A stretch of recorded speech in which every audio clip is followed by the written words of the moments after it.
Hello दोस्तों, मैं Devendra Kumar Chandra academy the guide के यूट्यूब प्लेटफॉर्म में आपका स्वागत करता हूं। चलिए, जैसे आप सभी को पता है, आज के डेट में इंडियन हिस्ट्री का आपका पेपर हुआ आपका, है ना, जिसका आज हम एमसीक्यूज देखेंगे 100 क्वेश्चन का। ये सॉल्यूशन रहेगा, ठीक है भाई। तो इसमें 100 क्वेश्चन तो रहेंगे ही, साथ साथ उससे रिलेटेड मैं कुछ एक्स्ट्रा फैक्ट भी बताऊंगा, जिसको आप अपना जो पेपर है उसमें आपका अगल बगल में लिख करके आगे के लिए उसको प्रिपेयर कर सकते हैं, ठीक है। तो चलिए स्टार्ट करते हैं इंडियन हिस्ट्री का 100 क्वेश्चन एमसीक्यू सॉल्यूशन, ठीक है भाई।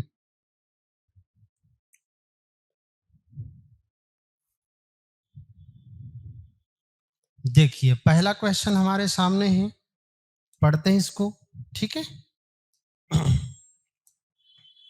सिंधु घाटी सभ्यता की विशेषता थी।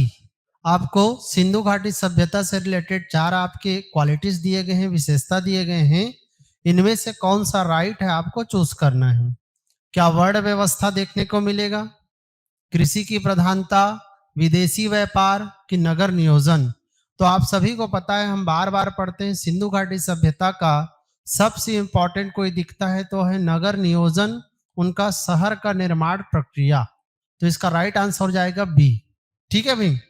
इनका जो नगर था बहुत ही विकसित करके इन लोग डेवलप किए थे, विकसित देखने को मिलता है। इनकी जल निकासी प्रणाली बहुत अच्छी थी, जल निकासी प्रणाली बहुत अच्छी देखने को मिलती है। आप लोग देखे होंगे प्रत्येक एरिया में नालियां थी, जो कि ऊपर से कैसा था जी, कवर्ड था, ढका हुआ था। रोड थे जो कि 90 डिग्री में एक दूसरे को काटते थे, 90 डिग्री में। तो ऐसा आपके इनका जल निकासी प्रणाली, नालियां, नगर विकसित, ईंटों, पक्की ईंटों का प्रयोग करते थे, पक्की ईंटों का प्रयोग करते थे, ठीक है।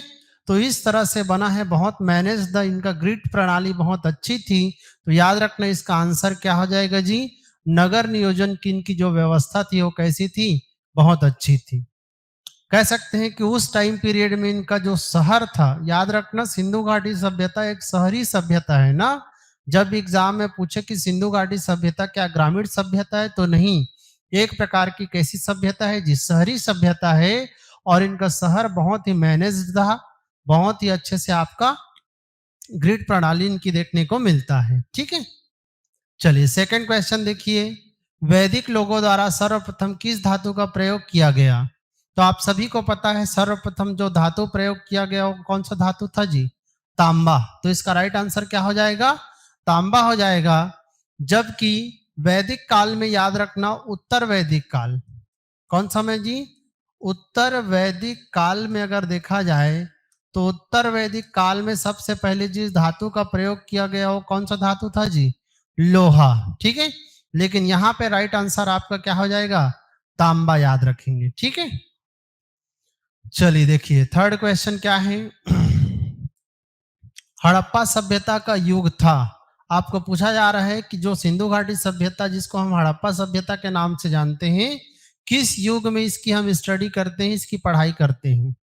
क्या इसको कांस्य युग में पढ़ते हैं, लौह युग में पढ़ते हैं, नवपाषाण युग में करते हैं, कि पूरा पाषाण युग में पढ़ते हैं। तो आप सभी को पता है यार, ये पाषाण युग तो होगा नहीं, ठीक है, क्योंकि पाषाण युग से रिलेटेड फैक्ट इसमें हमें नहीं देखने को मिलेगा। और लौह युग भी हम नहीं कहेंगे, क्योंकि लोहे की खोज आपका हड़प्पा सभ्यता के टाइम पीरियड में हुआ ही नहीं था। तो इसका जो राइट आंसर हो जाएगा वो कौन सा हो जाएगा जी, कांस्य युग। क्या बोलते हैं इसको, कांस्य युग, क्योंकि इन लोग कांसा का प्रयोग करते थे। किसका प्रयोग करते थे जी, कांसा का प्रयोग करते थे, इसीलिए इसको कांस्य युग कहते हैं। बेसिकली अगर हिस्ट्री में देखा जाए तो इसको हम आद्य ऐतिहासिक काल में पढ़ते हैं। आद्य ऐतिहासिक काल में हम सिंधु घाटी सभ्यता को पढ़ते हैं।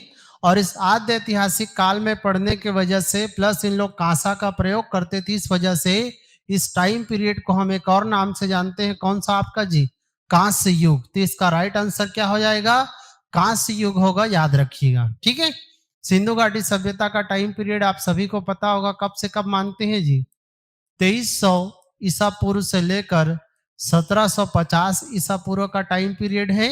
और इस टाइम पीरियड को हम क्या नाम से जानते हैं? आद्य ऐतिहासिक काल। इसमें जो धातु प्रयोग इन लोग करते थे वो कांसा था, इसीलिए इस युग को हम किस नाम से जानते हैं जी? कांस्य युग के नाम से भी जानते हैं। क्लियर है? चलिए भाई नेक्स्ट क्वेश्चन की तरफ बढ़ते हैं। देखिए 4th नंबर का क्वेश्चन है, क्या है पढ़िए। देखिए भाई, सिंधु सभ्यता का सबसे पहले खोजा गया शहर कौन सा था? ठीक है, सिंधु घाटी सभ्यता में सबसे पहले खोजा गया शहर का नाम आपको बताना है। कौन कौन से ऑप्शन है जी? कालीबंगा, हड़प्पा, मोहनजोदड़ो, लोथल। तो इसका जो राइट आंसर हो जाएगा, आप सभी को पता होगा, हड़प्पा। और हड़प्पा को कब खोजा गया था? 1921 में। ठीक है, किसके द्वारा? दयाराम साहनी। किसके द्वारा खोजा गया था जी? दयाराम साहनी द्वारा खोजा गया था। इसीलिए सिंधु घाटी सभ्यता का एक और नाम हमें देखने को मिलता है। सिंधु घाटी सभ्यता को एक और नाम से जाना गया है, जिसको हम हड़प्पा सभ्यता भी कहते हैं। क्या कहते हैं जी? हड़प्पा सभ्यता के नाम से भी जानते हैं। तो याद रखिएगा, सिंधु घाटी सभ्यता में सबसे पहले खोजा गया जगह पूछे तो हड़प्पा। कब खोज हुआ? 1921 में। किस पर्सन ने खोजा? तो दयाराम साहनी ने। इसीलिए सिंधु घाटी सभ्यता के एक और नाम हमें क्या देखने को मिलेगा जी? हड़प्पा सभ्यता भी देखने को मिलता है। क्लियर है? चलिए भाई नेक्स्ट क्वेश्चन की तरफ बढ़ते हैं हम लोग। देखिए 5वां क्वेश्चन क्या है।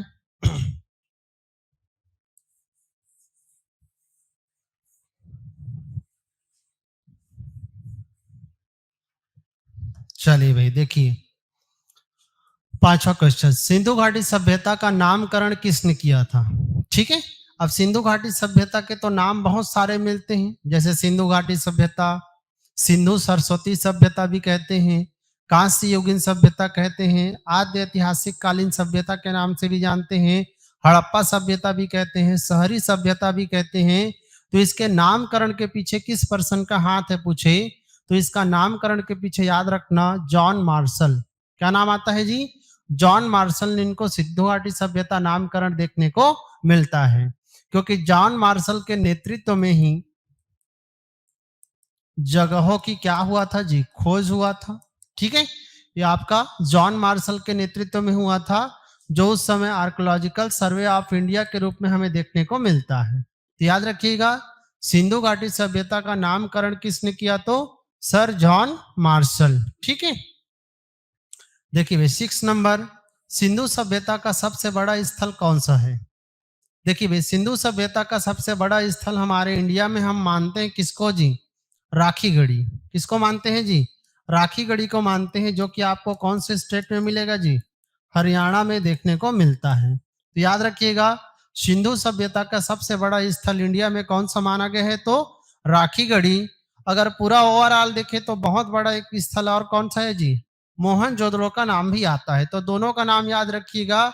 अभी के टाइम में हम राइट आंसर ले रहे हैं किसको जी? राखी गढ़ी। लेकिन अगर ये ऑप्शन न रहे तो एक और ऑप्शन क्या ले सकते हैं? मोहनजोदड़ो। ठीक है, चलिए देखिए 7 नंबर का क्वेश्चन क्या है। सिंधु घाटी सभ्यता की लिपि कौन सी थी? है ना, लिपि कहने का मतलब स्क्रिप्ट कह सकते हैं। इनका स्क्रिप्ट किस टाइप का था, क्या था, यह आपको पूछा गया है। क्या क्या ऑप्शन है जी? देखिए ब्राह्मी, अरबी, खरोष्टी, इनमें से कोई नहीं। तो याद रखना, सिंधु घाटी सभ्यता की लिपि की अगर बात करें तो उसका कोई नाम नहीं मिलेगा। इनमें से कोई नहीं इसका आंसर है। कैसे में? सिंधु घाटी सभ्यता में लिपि तो प्रयोग किया गया है, इसकी कोई भाषा भी रही है, लेकिन अभी तक हम उसको पढ़ नहीं पाए हैं। और जब तक हम उसको पढ़ नहीं पाएंगे तो हम समझेंगे कैसे कि ये भाई कौन सी लिपि थी, किस प्रकार के भाषा का प्रयोग करते थे। तो याद रखना, अभी तक इसकी लिपियों को, भाषा को समझा नहीं जाया गया है। इसको बुस्ट्रोफेडन तकनीक भी कहते हैं। बुस्ट्रोफेडन लिपि के नाम से भी जानते हैं। क्यों? क्योंकि इसमें भाव चित्रात्मक चीजों, भाव चित्रात्मक हमें देखने को मिलता है कि जो भी इनकी जो लिपि है, कोई भी आपका जो लिखा गया चीज है, उसके भाव के आधार पे, उसके एक्सप्रेशन के आधार पे हम उसको फाइंड आउट करने का प्रयास करते हैं कि वो कहना क्या चाहता है। तो याद रखना उस तकनीक को किस नाम से जानते हैं जी, बूस्टरफ्रेडन तकनीक के नाम से जानते हैं। तो इनकी लिपि का कोई नाम हमें देखने को नहीं मिलेगा। क्लियर है? ठीक है भाई, चलिए नेक्स्ट क्वेश्चन की तरफ बढ़ते हैं।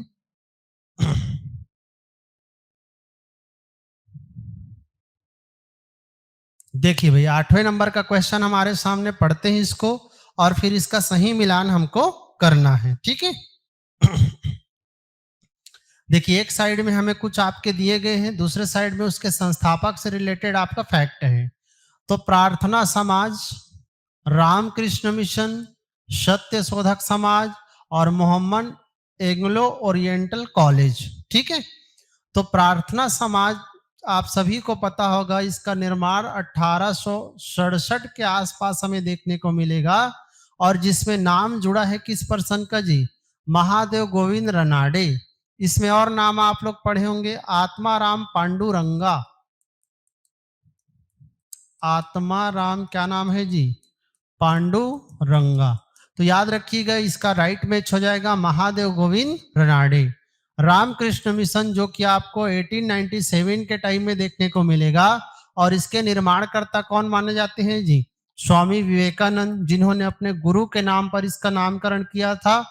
स्वामी विवेकानंद के गुरु का नाम रामकृष्ण था। ठीक है? सत्य शोधक समाज की बात करें तो 1873 में हमें देखने को मिलता है और जिसका निर्माण हुआ था ज्योतिबा फुले। किसके द्वारा किया गया था जी, ज्योतिबा फुले द्वारा, जिनके ऊपर अभी अभी मूवी आई है, देखे होंगे, ज्योतिबा फुले से रिलेटेड फुले मूवी। ठीक है? याद रखिएगा सत्य शोधक समाज 1873 कब, किस पर्सन ने जी, Jyotiba Phule. Mohammad Anglo oriental college की स्थापना जो करेंगे वो करेंगे कौन, सर सैयद अहमद खान। कौन करेंगे जी, सर सैयद अहमद खान करेंगे और इसकी स्थापना इन्होंने 1875 के टाइम में किया था। तो याद रखिएगा मैंने डेट भी बता दिया और उसके निर्माणकर्ता भी बता दिया। प्रार्थना समाज 1867, रामकृष्ण मिशन 1897, सत्य शोधक समाज 1873 और मोहम्मद एंग्लो ओरिएंटल कॉलेज कब बना जी, 1875। तो देखिए भाई कौन सा राइट मैच हो रहा है, ए का सेकेंड। तो ए का सेकेंड किसमें, एक ही ऑप्शन में, डी ऑप्शन देखिए। ठीक है? बी का आपका फर्स्ट हो जाएगा।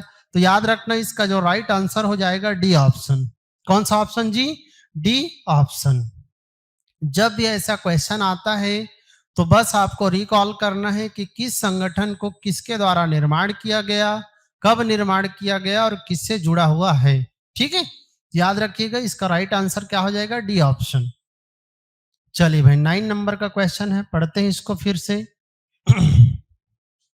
सिंधु घाटी सभ्यता से रिलेटेड है। देखिए सिंधु सभ्यता के किस स्थान पर बंदरगाह प्राप्त हुआ है। तो ये क्वेश्चन बार बार आपका कांस्टेबल या जो छोटे लेवल के एग्जाम होते हैं उसमें पूछा जाता है कि बंदरगाह के साक्ष्य हमें सिंधु घाटी सभ्यता में कहाँ से मिलते हैं।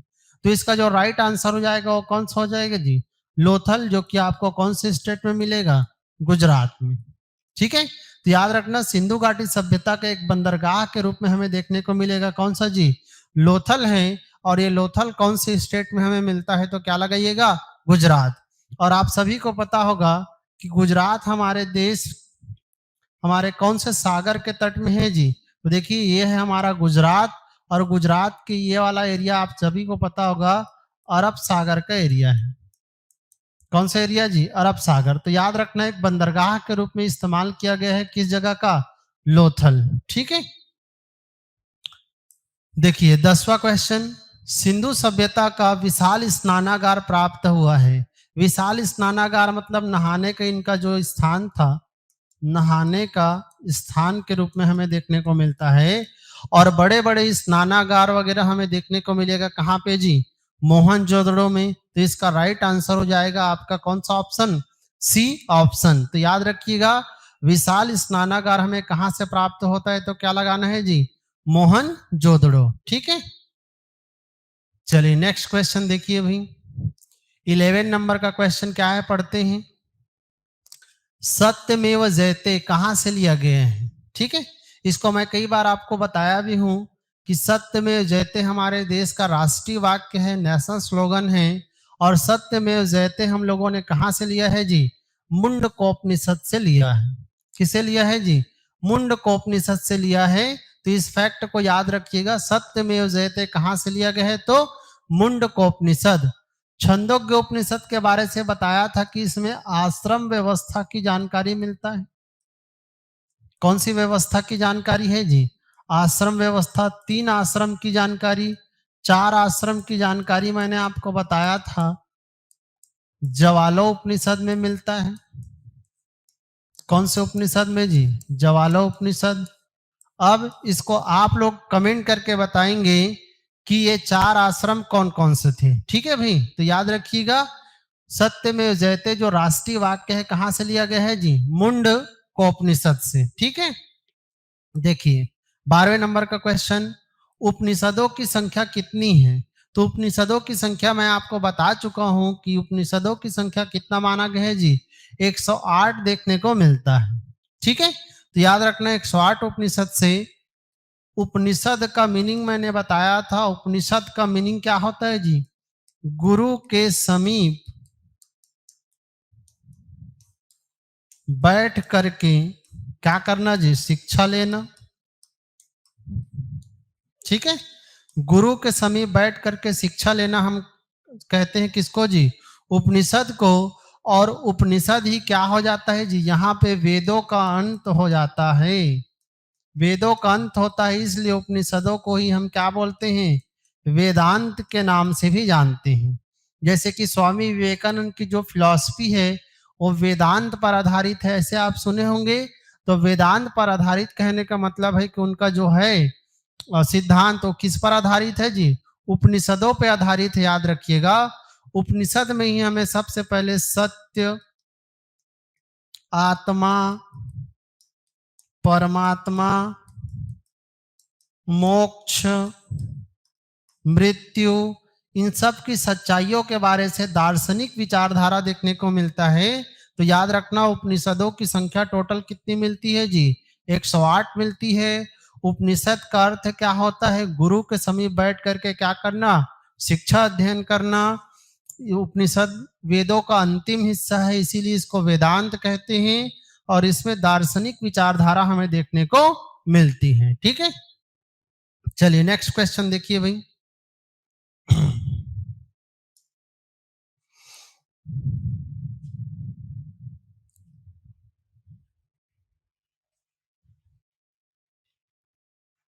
चलिए देखिए नेक्स्ट क्वेश्चन क्या है। 13 नंबर का क्वेश्चन हमारे सामने क्या है भाई, पढ़ते हैं। सबसे प्राचीनतम पुराण कौन सा है? ठीक है, पुराणों की संख्या मैंने टोटल आपको बताया था कि पुराणों की संख्या टोटल कितनी है जी? 18। कितने पुराण मिलते हैं? 18 पुराण। तो सबसे पुराना पुराण किसको माना गया है? तो मत्स्य पुराण। क्या लगाएंगे जी? मत्स्य पुराण सबसे पुराना पुराण है। और टोटल पुराणों की संख्या कितनी है? तो 18 देखने को मिलता है। ठीक है, चलिए 14 नंबर का क्वेश्चन देखिए। निम्नलिखित घटनाओं को उनके घटित होने के आधार पर व्यवस्थित कीजिए। ये मॉडर्न हिस्ट्री का क्वेश्चन है और इसमें आपको पूछा गया है कि कौन सी घटना पहले हुआ है और कौन सी घटना बाद में हुआ है, और उसके आधार पे आपको क्या करना है जी? सही आपका मिलान करना है, कह सकते हैं सही रूप में उसको क्रमबद्ध जमाना है, सही क्रोनोलॉजी जमाना है। तो ऐसे क्वेश्चन में सबसे पहले क्या करते हैं? डेट्स को लिख लेते हैं, उसके बाद उसका आंसर अपने आप आपको देखने को मिलेगा। लखनऊ समझौता तो जानते होंगे 1916 में हुआ था। इंडियन नेशनल कांग्रेस वर्सेस किसके बीच हुआ था जी? मुस्लिम लीग। मुस्लिम लीग, जिसको हम भारतीय इतिहास में लखनऊ समझौता के नाम से जानते हैं। तो याद रखना ये कब हुआ है? 1916 में। खिलाफत आंदोलन आपको देखने को मिलेगा 1919 में, जो कि मुस्लिम लीग के द्वारा स्टार्ट किया गया था, कह सकते हैं। ठीक है, और क्या था उसको हम जब थ्योरी में पढ़ेंगे। चंपारण सत्याग्रह 1917 में होता है, जो कि महात्मा गांधी का भारत में पहला आंदोलन है। आप सभी को पता होगा, बिहार में हुआ था। ठीक है भाई। जलियांवाला बाग हत्याकांड कब हुआ था जी? 13 अप्रैल 1919 को। ठीक है, तो हमारे सामने सारे डेट्स आ गए। अब इसको सही क्रम में हमें जमाना है, तो सबसे पहले हो जाएगा एक, क्योंकि 1916 में कौन सा समझौता? लखनऊ समझौता। इसके बाद चंपारण सत्याग्रह 1917, तो सेकंड हो जाएगा 3। ठीक है भाई। इसके बाद देखिए, अब देखिए दो ही आपका चीज में आंसर मिल जाता है, बाकी तो देखिए सी ऑप्शन राइट है आपका। कौन सा ऑप्शन जी? क्योंकि एक के बाद दो है, 4 3 है, एक 2 है, तो हमारा राइट आंसर सी हो जाएगा। देखिए पहले आपका जलियांवाला बाग हत्याकांड 13 अप्रैल वाला, और उसके बाद कौन सा आंदोलन जी? खिलाफत आंदोलन। तो याद रखिएगा इसका राइट आंसर क्या हो जाएगा? C option. ठीक है, चलिए भाई नेक्स्ट क्वेश्चन देखिए 15 नंबर का। देखिए आप जितना पढ़ रहे हैं थ्योरी, उससे बहुत इंपॉर्टेंट है आपका एमसीक्यू सॉल्व करना, इसीलिए इसको आपका अच्छे से 2 बार 3 बार देखिए, और इसी प्रकार के इसी से रिलेटेड क्वेश्चन आपको मेन एग्जाम में देखने को मिलेगा। ठीक है भाई, चलिए देखिए 15वें नंबर का क्वेश्चन क्या है, पढ़ते हैं। निम्नलिखित में से कौन सा स्थान गौतम बुद्ध से संबंधित नहीं है? ठीक है, आपको बताना है कि गौतम बुद्ध से रिलेटेड इनमें से कौन सा प्लेस नहीं है। जब ये ऐसे क्वेश्चन को पूछता है ना, तो ये नहीं है शब्द को हाईलाइट कर लिया कीजिए, क्योंकि हमारे दिमाग में चलते रहता है, और है वाले कहानी में हम लोग आपका क्वेश्चन को गलत कर देते हैं। तो देखिए भाई, देखते हैं कौन सा नहीं है। तो सारनाथ में उन्होंने प्रथम प्रवचन दिया था, सबको पता होगा, तो ये तो है। बोध गया में उनको ज्ञान की प्राप्ति हुई थी। किसकी प्राप्ति हुआ था यार? ज्ञान की प्राप्ति। कुशीनगर में आपका मृत्यु देखने को मिलता है, जबकि पावापुरी नाम का जो जगह है ये गौतम बुद्ध से जुड़ा हुआ नहीं है, ये महावीर स्वामी से जुड़ा है। किससे जुड़ा है जी? महावीर स्वामी। महावीर स्वामी की मृत्यु हमें यहीं पे देखने को मिलता है। कौन सी जगह में जी?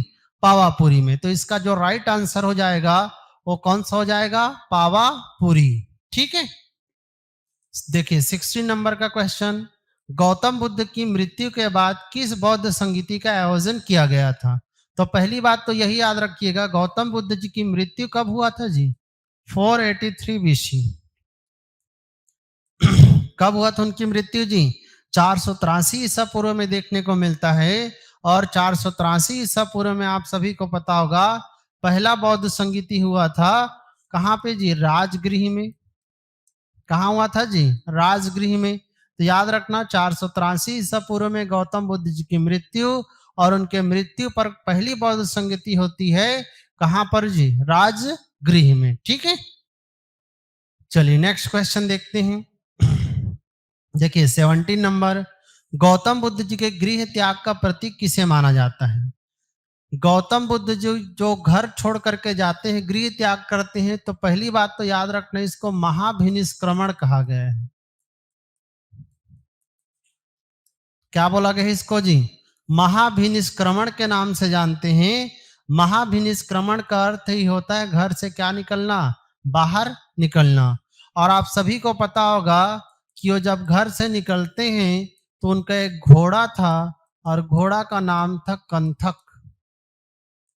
क्या नाम था जी? कंथक। जिस पर बैठ करके वो निकलते हैं, उनका एक सारथी भी था, कह सकते हैं गाइड करने वाले, जिनका नाम चाण देखने को मिलता है। ठीक है, तो याद रखना गौतम बुद्ध जी के गृह त्याग का जो प्रतीक है वो क्या है जी? घोड़ा है। एग्जाम में बार बार पूछता है उनके घोड़े का नाम क्या था? कंथक। और किसके साथ में घर से निकले थे? तो जो चाण नाम के पर्सन के साथ घर से निकले थे। उनके जन्म से जुड़ा हुआ प्रतीक कमल को मानते हैं। कमल और सांड, सांड लिखेगा या बैल कह सकते हैं। ठीक है भाई, उनके ज्ञान प्राप्त से जुड़ा हुआ प्रतीक बोधि वृक्ष है। कौन सा वृक्ष है जी? बोधि वृक्ष है। उनके मृत्यु की प्रतीक चिन्ह के रूप में हमें स्तूप देखने को मिलता है। क्या देखने को मिलता है जी? स्तूप। तो ऐसे बहुत सारे प्रतीक चिन्हों से रिलेटेड बार बार क्वेश्चन करता है, याद रखिएगा कि कौन सा आपको उनका प्रतीक चिन्ह किससे जुड़ा हुआ है। तो गृह त्याग का क्या लगाएंगे जी? घोड़ा। ठीक है, 18 नंबर। अजंता की गुफा जो कि आपको कहाँ मिलेगा? महाराष्ट्र में। चित्रकारी में किसे निरूपित किया गया है? क्वेश्चन ये पूछा जा रहा है कि अजंता की जो गुफा महाराष्ट्र में है, इसमें किस चीज की चित्रकारी हमें देखने को मिलता है? ऑप्शन रामायण काल से जुड़े हुए चित्रकारी, पंचतंत्र से जुड़ा हुआ, महाभारत से जुड़ा हुआ कि जातक से। तो इसका राइट आंसर हो जाएगा सी। जातक कहने का मतलब गौतम बुद्ध जी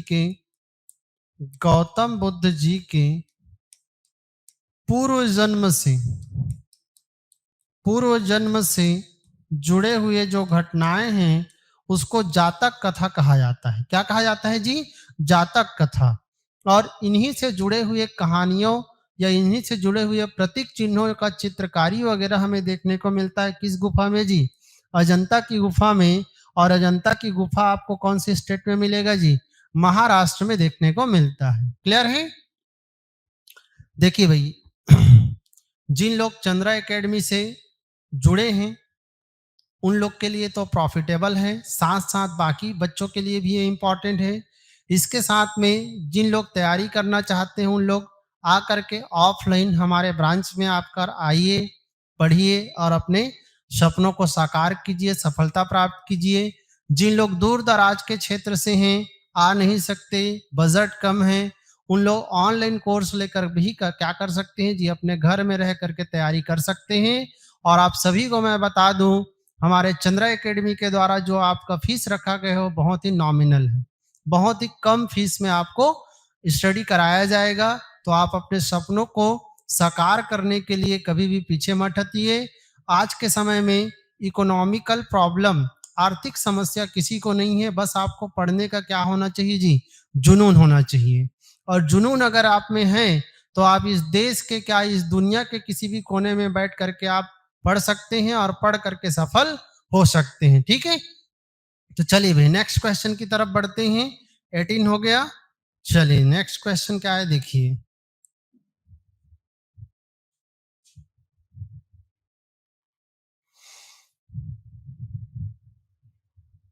चलिए भाई 19 नंबर का क्वेश्चन है, पढ़ते हैं इसको। विक्रमशिला विहार का संस्थापक कौन था? तो इसका सीधा सीधा आंसर देखते हैं, धर्मपाल देखने को मिलता है, जो कि पाल वंश का शासक। कौन से वंश का शासक है जी? पाल वंश का शासक है। और विक्रमशिला विहार का निर्माण इनके द्वारा किया गया था। ठीक है, चलिए नेक्स्ट क्वेश्चन देखिए। 20 नंबर, निम्नलिखित जोड़ी को सुमेलित कीजिए। आपको सही जोड़ी मिलान करना है, राइट मैच करना है। एक साइड में हमें क्या दिए गए हैं? पर्सन, व्यक्ति, और एक साइड में उनके द्वारा निर्माण किया गया संगठन। तो चलिए भाई मैच करते हैं कौन सा आपका सही जोड़ी होगा। ठीक है, देखिए महात्मा गांधी। तो महात्मा गांधी के द्वारा जो इनमें से संगठन निर्माण किया गया था वो था भारतीय नडाल कांग्रेस, जो कि 1894 में इन्होंने साउथ अफ्रीका के एरिया में किया था। कहाँ पे किया था जी? South Africa. आप सभी को पता होगा कि महात्मा गांधी साउथ अफ्रीका 21-22 साल रहे थे। वहां पर जो रंग भेद की नीति थी अंग्रेजों का, उसका उन्होंने क्या किया था? विरोध किया था।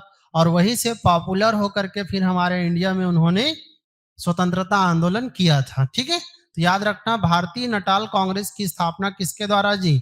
महात्मा गांधी 1894। कहां पर? South Africa.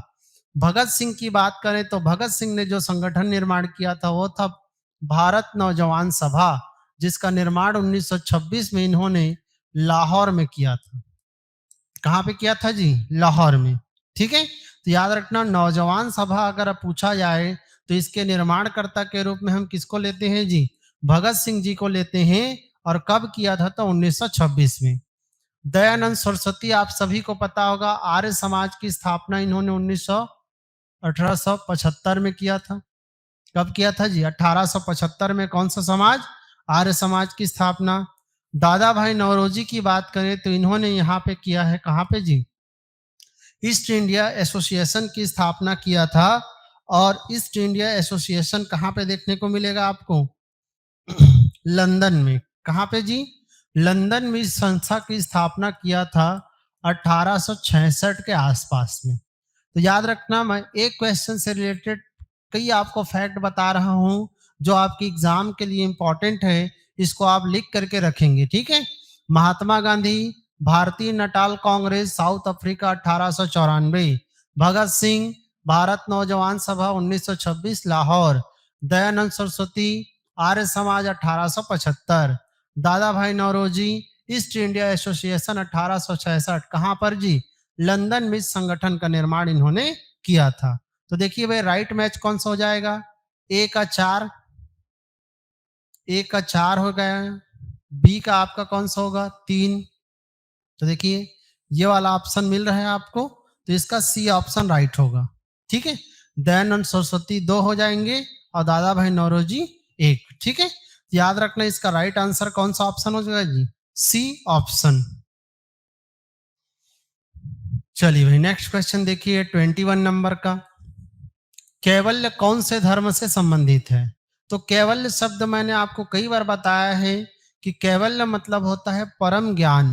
क्या होता है जी? परम ज्ञान, अंतिम ज्ञान की प्राप्ति जो होती है उसको हम कैवल्य कहते हैं। और ये हमें देखने को मिलता है किस धर्म में जी? जैन धर्म में ये शब्द देखने को मिलता है। कौन सा? कैवल्य। इसीलिए मैंने बताया था महावीर स्वामी को, महावीर स्वामी का एक नाम भी था केवलिन। क्या नाम था इनका जी? केवलिन। और केवलिन का मतलब क्या था? जिसको संपूर्ण ज्ञान प्राप्त हो गया होगा, कंप्लीट नॉलेज जिसको मिल गया होगा, ऐसा पर्सन कौन थे यार? महावीर स्वामी। तो याद रखना केवल्य शब्द किस धर्म से जुड़ा है जी? जैन धर्म से जुड़ा है। और महावीर स्वामी के इस शब्द से कौन सा नाम देखने को मिलता है? केवलिन देखने को मिलता है। ठीक है, 22 किस मुस्लिम शासन के सिक्कों पर, शासन नहीं होगा शासक होगा, किस मुस्लिम शासक के सिक्कों पर देवी लक्ष्मी की आकृति मिलती है? तो लक्ष्मी की आकृति इनमें से कौन से मुस्लिम शासक की मिलती है? अकबर, कुतुबुद्दीन ऐबक, मोहम्मद गौरी की अलाउद्दीन खिलजी। तो इसका राइट आंसर हो जाएगा मोहम्मद गौरी। क्या लगाएंगे जी? मोहम्मद गौरी के आपके सिक्कों में देवी लक्ष्मी के हमें कहीं कहीं पे चित्र देखने को मिलता है। ठीक है, देखिए नेक्स्ट क्वेश्चन 23 मोहम्मद गौरी को पराजित करने वाला प्रथम शासक कौन था? मोहम्मद गौरी आप सभी को पता होगा तुर्क से भारत पर अटैक करता है और शुरुआती अटैक में कई बार यह हारता भी है लेकिन फाइनली जीत जाता है, इसीलिए दिल्ली सल्तनत की स्थापना होती है, आपको पता ही होगा। तो प्रथम शासक कौन था जिन्होंने आपका मोहम्मद गौरी को हराया था? तो उसको लगाना है आपको भीम द्वितीय। क्या लगाना है जी? भीम द्वितीय, जो कि सोलंकी वंश का शासक था। कौन से वंश का जी? सोलंकी वंश का शासक था, जिन्होंने पहली बार आपका किसको हराया था जी? मोहम्मद गौरी को हराया था। और कब हराया था पूछे तो याद रखना 1178 एडी में युद्ध होता है किसके किसके बीच? भीम द्वितीय और मोहम्मद गौरी, जिसमें मोहम्मद गौरी की क्या हुई थी जी? हार, और जीत गया था कौन? भीम द्वितीय। जबकि आपको पता ही होगा पृथ्वीराज चौहान ने 1191 में तराइन के प्रथम युद्ध में इसको हराया था। कौन सी युद्ध में हराया था यार? तराइन के प्रथम युद्ध में। और उसके बाद 1192 में तराइन के द्वितीय युद्ध में मोहम्मद गौरी जीत गया था। कौन हार गया था? पृथ्वीराज चौहान। तो याद रखिएगा ये फैक्ट है कि मोहम्मद गौरी को पराजित करने वाला प्रथम शासक कौन था? तो क्या लगाएंगे? भीम द्वितीय। किस वंश का? सोलंकी वंश। कब हराया था? 1178 एडी में। ठीक है, चलिए भाई नेक्स्ट क्वेश्चन की तरफ बढ़ते हैं हम।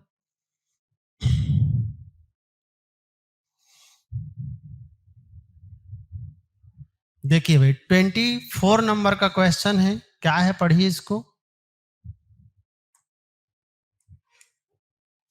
भारत पर पहला मुस्लिम आक्रमणकारी कौन था? ठीक है, भारत पर बहुत सारे मुस्लिम अटैक हमें देखने को मिलता है, लेकिन सबसे पहला मुस्लिम अटैक किसका था? तो इसका राइट आंसर हो जाएगा सी ऑप्शन। कौन हो जाएगा जी? सी। मोहम्मद बिन कासिम, जिन्होंने 712 एडी के आसपास हमारे देश में अटैक किया था। और इन्होंने सिंध, कौन सा एरिया जी? सिंध, जहां पे राजा था दाहिर। क्या नाम था जी? दाहिर नाम का राजा था। और इस दाहिर को हरा करके इन्होंने सिंध पर क्या कर लिया था जी? कब्जा कर लिया था। तो सबसे पहले हमारे देश में मुस्लिमों द्वारा कौन से क्षेत्र को जीता गया? तो पूछे क्या लगाएंगे? सिंध को जीता गया था। किसके द्वारा जी? मोहम्मद बिन कासिम, जो कि एक अरब से अटैक करने वाला पर्सन था। तो याद रखिएगा, भारत में सबसे पहला मुस्लिम अटैक, सफल मुस्लिम अटैक कह सकते हैं, मोहम्मद बिन कासिम का 712 एडी में। और किस क्षेत्र पर कब्जा पूछे तो क्या लगाएंगे जी? सिंध क्षेत्र पर। सिंध का राजा का नाम क्या था जी?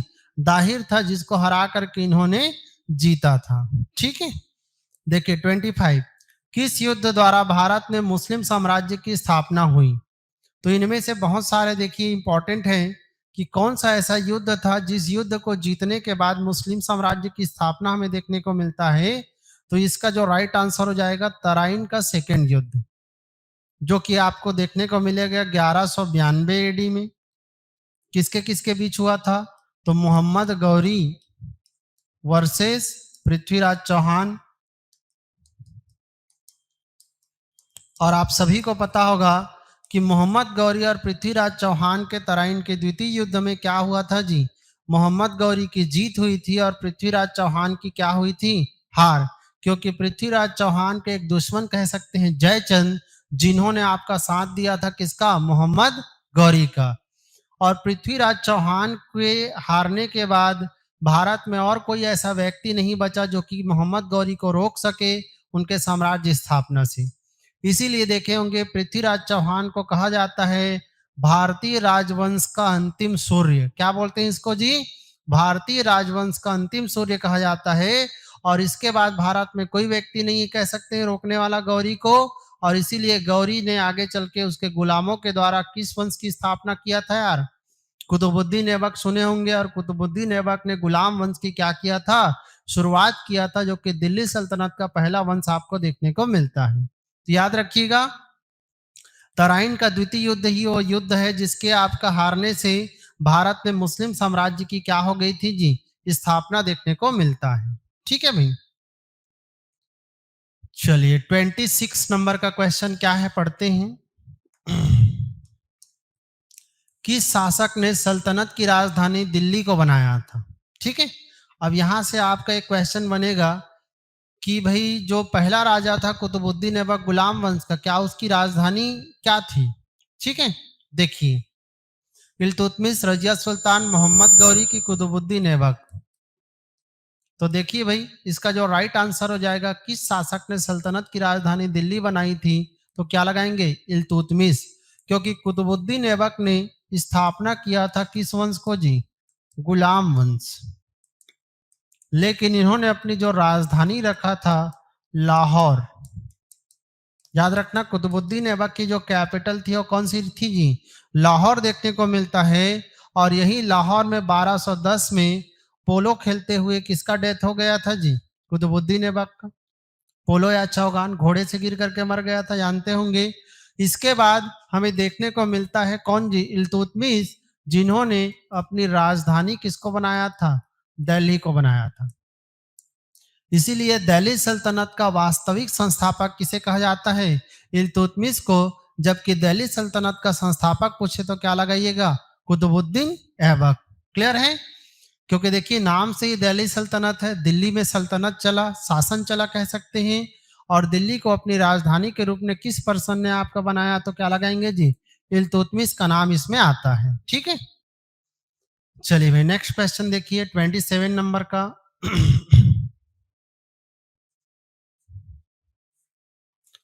दिल्ली सल्तनत के पहले शासक कौन थे? कहने का मतलब किस देश के थे जो कि हमारे देश में आकर के शासन किया? अरब थे, तुर्क थे, कुषाण थे कि तोमर थे? तो आप सभी को पता होगा, दिल्ली सल्तनत के पहले शासक जो थे वो कौन से थे जी? तुर्क। हमारे देश में दो तुर्क थे जो अटैक करते हैं, एक महमूद गजनवी गजनवी और एक मोहम्मद गौरी। क्या नाम है यार? मोहम्मद गौरी। और इस मोहम्मद गौरी के एक गुलाम जिनका नाम था कुतुबुद्दीन ऐबक। कुतुबुद्दीन ऐबक। और इसी कुतुबुद्दीन ऐबक के द्वारा कौन से वंश की शुरुआत किया गया जी? गुलाम वंश, जो कि दिल्ली सल्तनत का प्रथम वंश था। तो याद रखना, ये जो मोहम्मद गौरी था कहाँ का पर्सन था जी? तुर्क था। तो यही इसका राइट आंसर हो जाएगा। दिल्ली सल्तनत के पहले शासक कौन थे? तो क्या लगाएंगे? तुर्क। लेकिन भारत में पहला मुस्लिम अटैक कहाँ से हुआ था जी? अरब से। भारत में प्रथम अटैक यहीं से हुआ था। अभी अभी मैंने बताया कि किस पर्सन ने अटैक किया था, मोहम्मद बिन कासिम ने। ठीक है, चलिए नेक्स्ट क्वेश्चन देखिए 28। दिल्ली सल्तनत के किस शासक ने रक्त और लौह की नीति अपनाई थी? तो इसका जो राइट आंसर हो जाएगा, याद रखना, ए ऑप्शन हो जाएगा बलबन। क्या लगाएंगे जी? बलबन। इन्होंने सैन्य शक्ति के बल पर कठोरता की नीति अपनाया था। कैसी नीति अपनाया था जी? कठोर नीति अपनाया था कि कोई भी पर्सन को अगर मेरे ऊपर कोई अटैक करता है तो मैं उसको छोड़ूंगा नहीं, उसके सभी को हरा करके उनके परिवार को गुलाम बना लूंगा। ऐसे इनकी पॉलिसी थी। Iron and blood policy policy कहते हैं इसको। तो याद रखना, लौह और रक्त की नीति का आपका पालन करने वाला पर्सन कौन था यार? बलबन, जिसकी सैन्य शक्ति बहुत क्या थी? मजबूत थी। और इन्होंने कैसा पालन किया? कठोरता से इसका पालन किया था। ठीक है, चलिए भाई नेक्स्ट क्वेश्चन देखिए 29। दिल्ली के किस सुल्तान ने बाजार मूल्य नियंत्रण नीति अपनाई थी? बाजार बाजार में कोई भी वस्तु का मूल्य किसी व्यक्ति के आधार पर निर्धारित ना हो, जनता को एक सही दाम मिले ताकि महंगाई वगैरह कंट्रोल रहे। ऐसे करके कौन सा ऐसा व्यक्ति था जिन्होंने इस पॉलिसी को स्टार्ट किया था? तो इसका जो राइट आंसर हो जाएगा वो हो जाएगा अलाउद्दीन खिलजी। क्या लगाना जी? अलाउद्दीन खिलजी। इन्होंने बाजार में जो मूल्य है उसको स्थिर रखने के लिए ठीक है, एक ऑफिसर भी अपॉइंट किया था, कह सकते हैं, जिसको कहा जाता था शहनाए मंडी। शहनाए क्या बोलते थे जी? मंडी कहा जाता था। याद रखना, शहनाए मंडी कहने का मतलब ये बाजार का दरोगा होता था, जो कि देखता था कि कोई व्यक्ति कम या ज्यादा मूल्य पर दाम निर्धारित ना करे। जो सरकार ने निर्धारित किया है वही दाम पर हर वस्तु को बेचा जाए। तो याद रखना, उसका नाम क्या है जी? शहनाए मंडी, बाजार का दरोगा। ठीक है भाई, चलिए नेक्स्ट क्वेश्चन की तरफ बढ़ते हैं हम।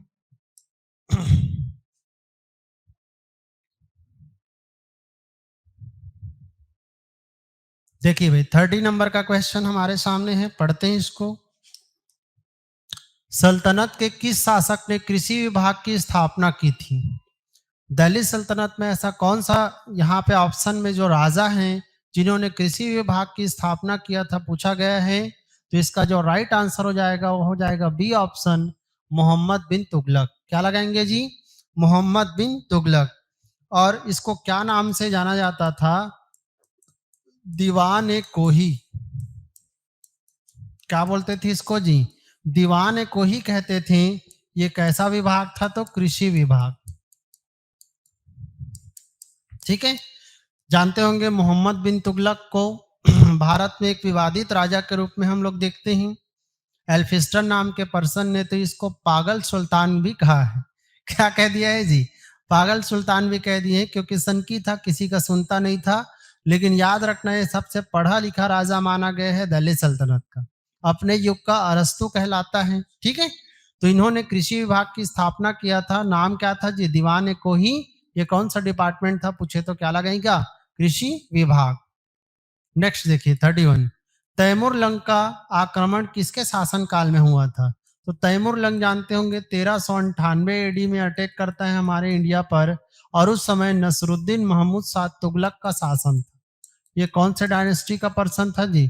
तुगलक वंश का आदमी था। और नसरुद्दीन महमूद आपका जैसे ही पता चलता है कि इसका अटैक हुआ है तो यह भाग जाता है, और दिल्ली पर कब्जा किसका हो जाता है जी? तैमूर लंग का।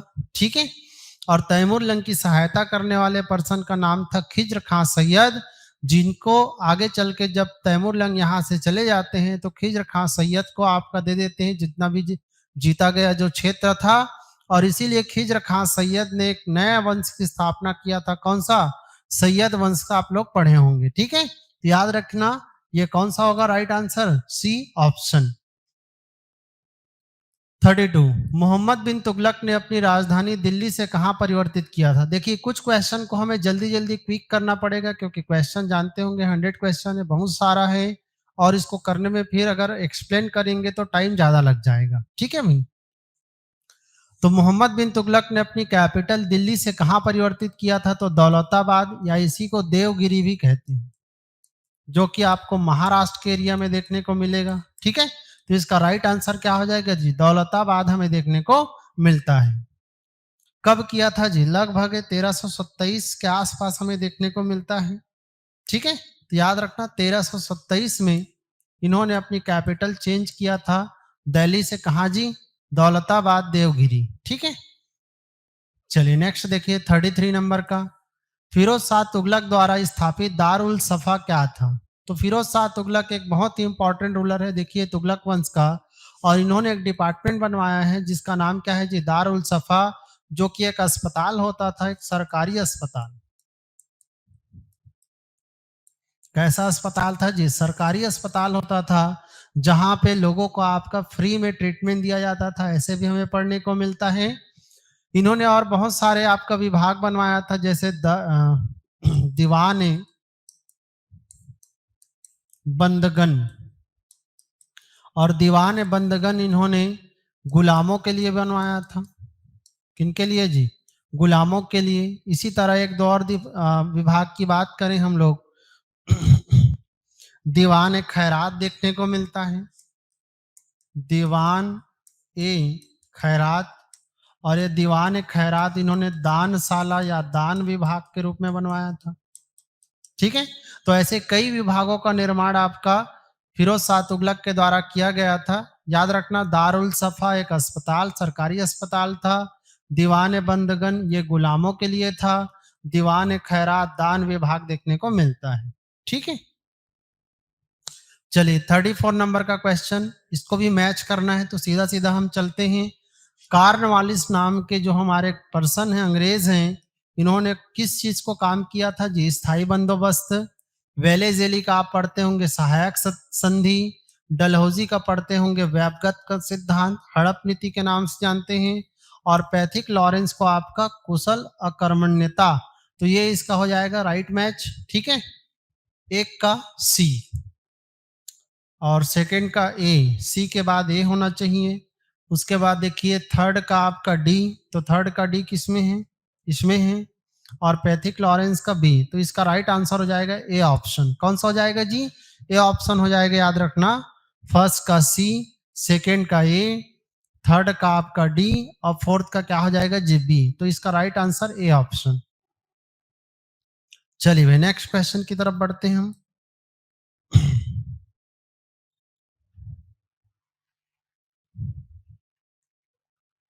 देखिए 35 नंबर का क्वेश्चन है, पढ़ते हैं इसको। अढ़ाई दिन का झोपड़ा क्या है? ठीक है? तो अढ़ाई दिन का झोपड़ा सीधा सीधा एक मस्जिद है। अढ़ाई दिन का झोपड़ा आपको कौन सा जगह मिलेगा जी? अजमेर में। अजमेर कहाँ है? राजस्थान। ठीक है? तो याद रखना अढ़ाई दिन का झोपड़ा अजमेर राजस्थान में एक मस्जिद है, और इसका निर्माण करने वाले पर्सन का नाम क्या है जी? कुतुबुद्दीन ऐबक। क्या नाम देखने को मिलेगा? कुतुबुद्दीन ऐबक देखने को मिलता है। याद रखना इसके जो निर्माण करता है, निर्माणकर्ता वो कौन है जी? कुतुबुद्दीन ऐबक। कुतुबुद्दीन ऐबक। और यहाँ पर क्या हुआ, इसको अढ़ाई दिन का झोपड़ा क्यों बोलते हैं? तो कई आपका मानना है, कई लोगों का, कि इसको 2.5 दिन में बनाया गया है। तो मेरे ख्याल से ऐसा संभव नहीं है कि कोई भी एक इमारत है 2.5 डे में कैसे बन जाएगा, बहुत मुश्किल है। ऐसा माना गया है, लेकिन ऐसा मेन रीजन माना जाता है कि यहाँ पे 2.5 दिन का कोई उर्स लगता है। उर्स मतलब होता है मेला, किसी सूफी संत से रिलेटेड आपका मेला वगैरह लगता है, इसीलिए इस मस्जिद को किस नाम से जाना गया है जी? 2.5 दिन का झोपड़ा। क्या है ये? मस्जिद।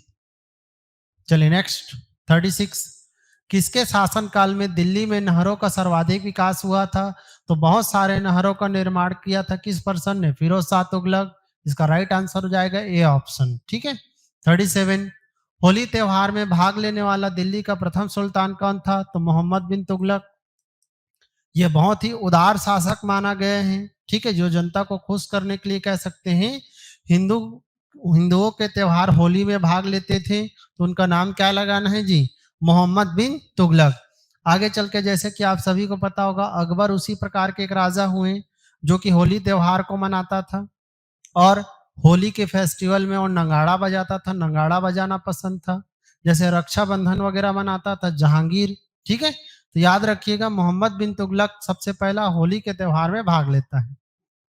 नेक्स्ट 38 देखिए, कुतुब मीनार का निर्माण किसने पूर्ण कराया? तो कुतुब मीनार का निर्माण सबको पता होगा कुतुबुद्दीन ऐबक ने स्टार्ट किया था। किसने स्टार्ट किया था जी? कुतुबुद्दीन ऐबक ने। लेकिन इनका अचानक से मृत्यु हो गया तो इसको पूरा करने वाले पर्सन का नाम क्या है जी? इल्तुतमिश। क्या लगाना है? इल्तुतमिश। कुतुब मीनार कहाँ है? दिल्ली में। कहाँ है जी? दिल्ली में। किसकी याद में बना है? तो बख्तियार काकी। किसकी याद में बना है जी? बख्तियार काकी, जो कि एक सूफी संत थे, चिश्ती संप्रदाय के एक संत थे, जिसके याद में बनवाया गया था। किसको जी? कुतुब मीनार को। कुतुब मीनार का निर्माण कार्य शुरू किया था कुतुबुद्दीन ऐबक, पूरा किया इल्तुतमिश ने। कहां पर है? दिल्ली में।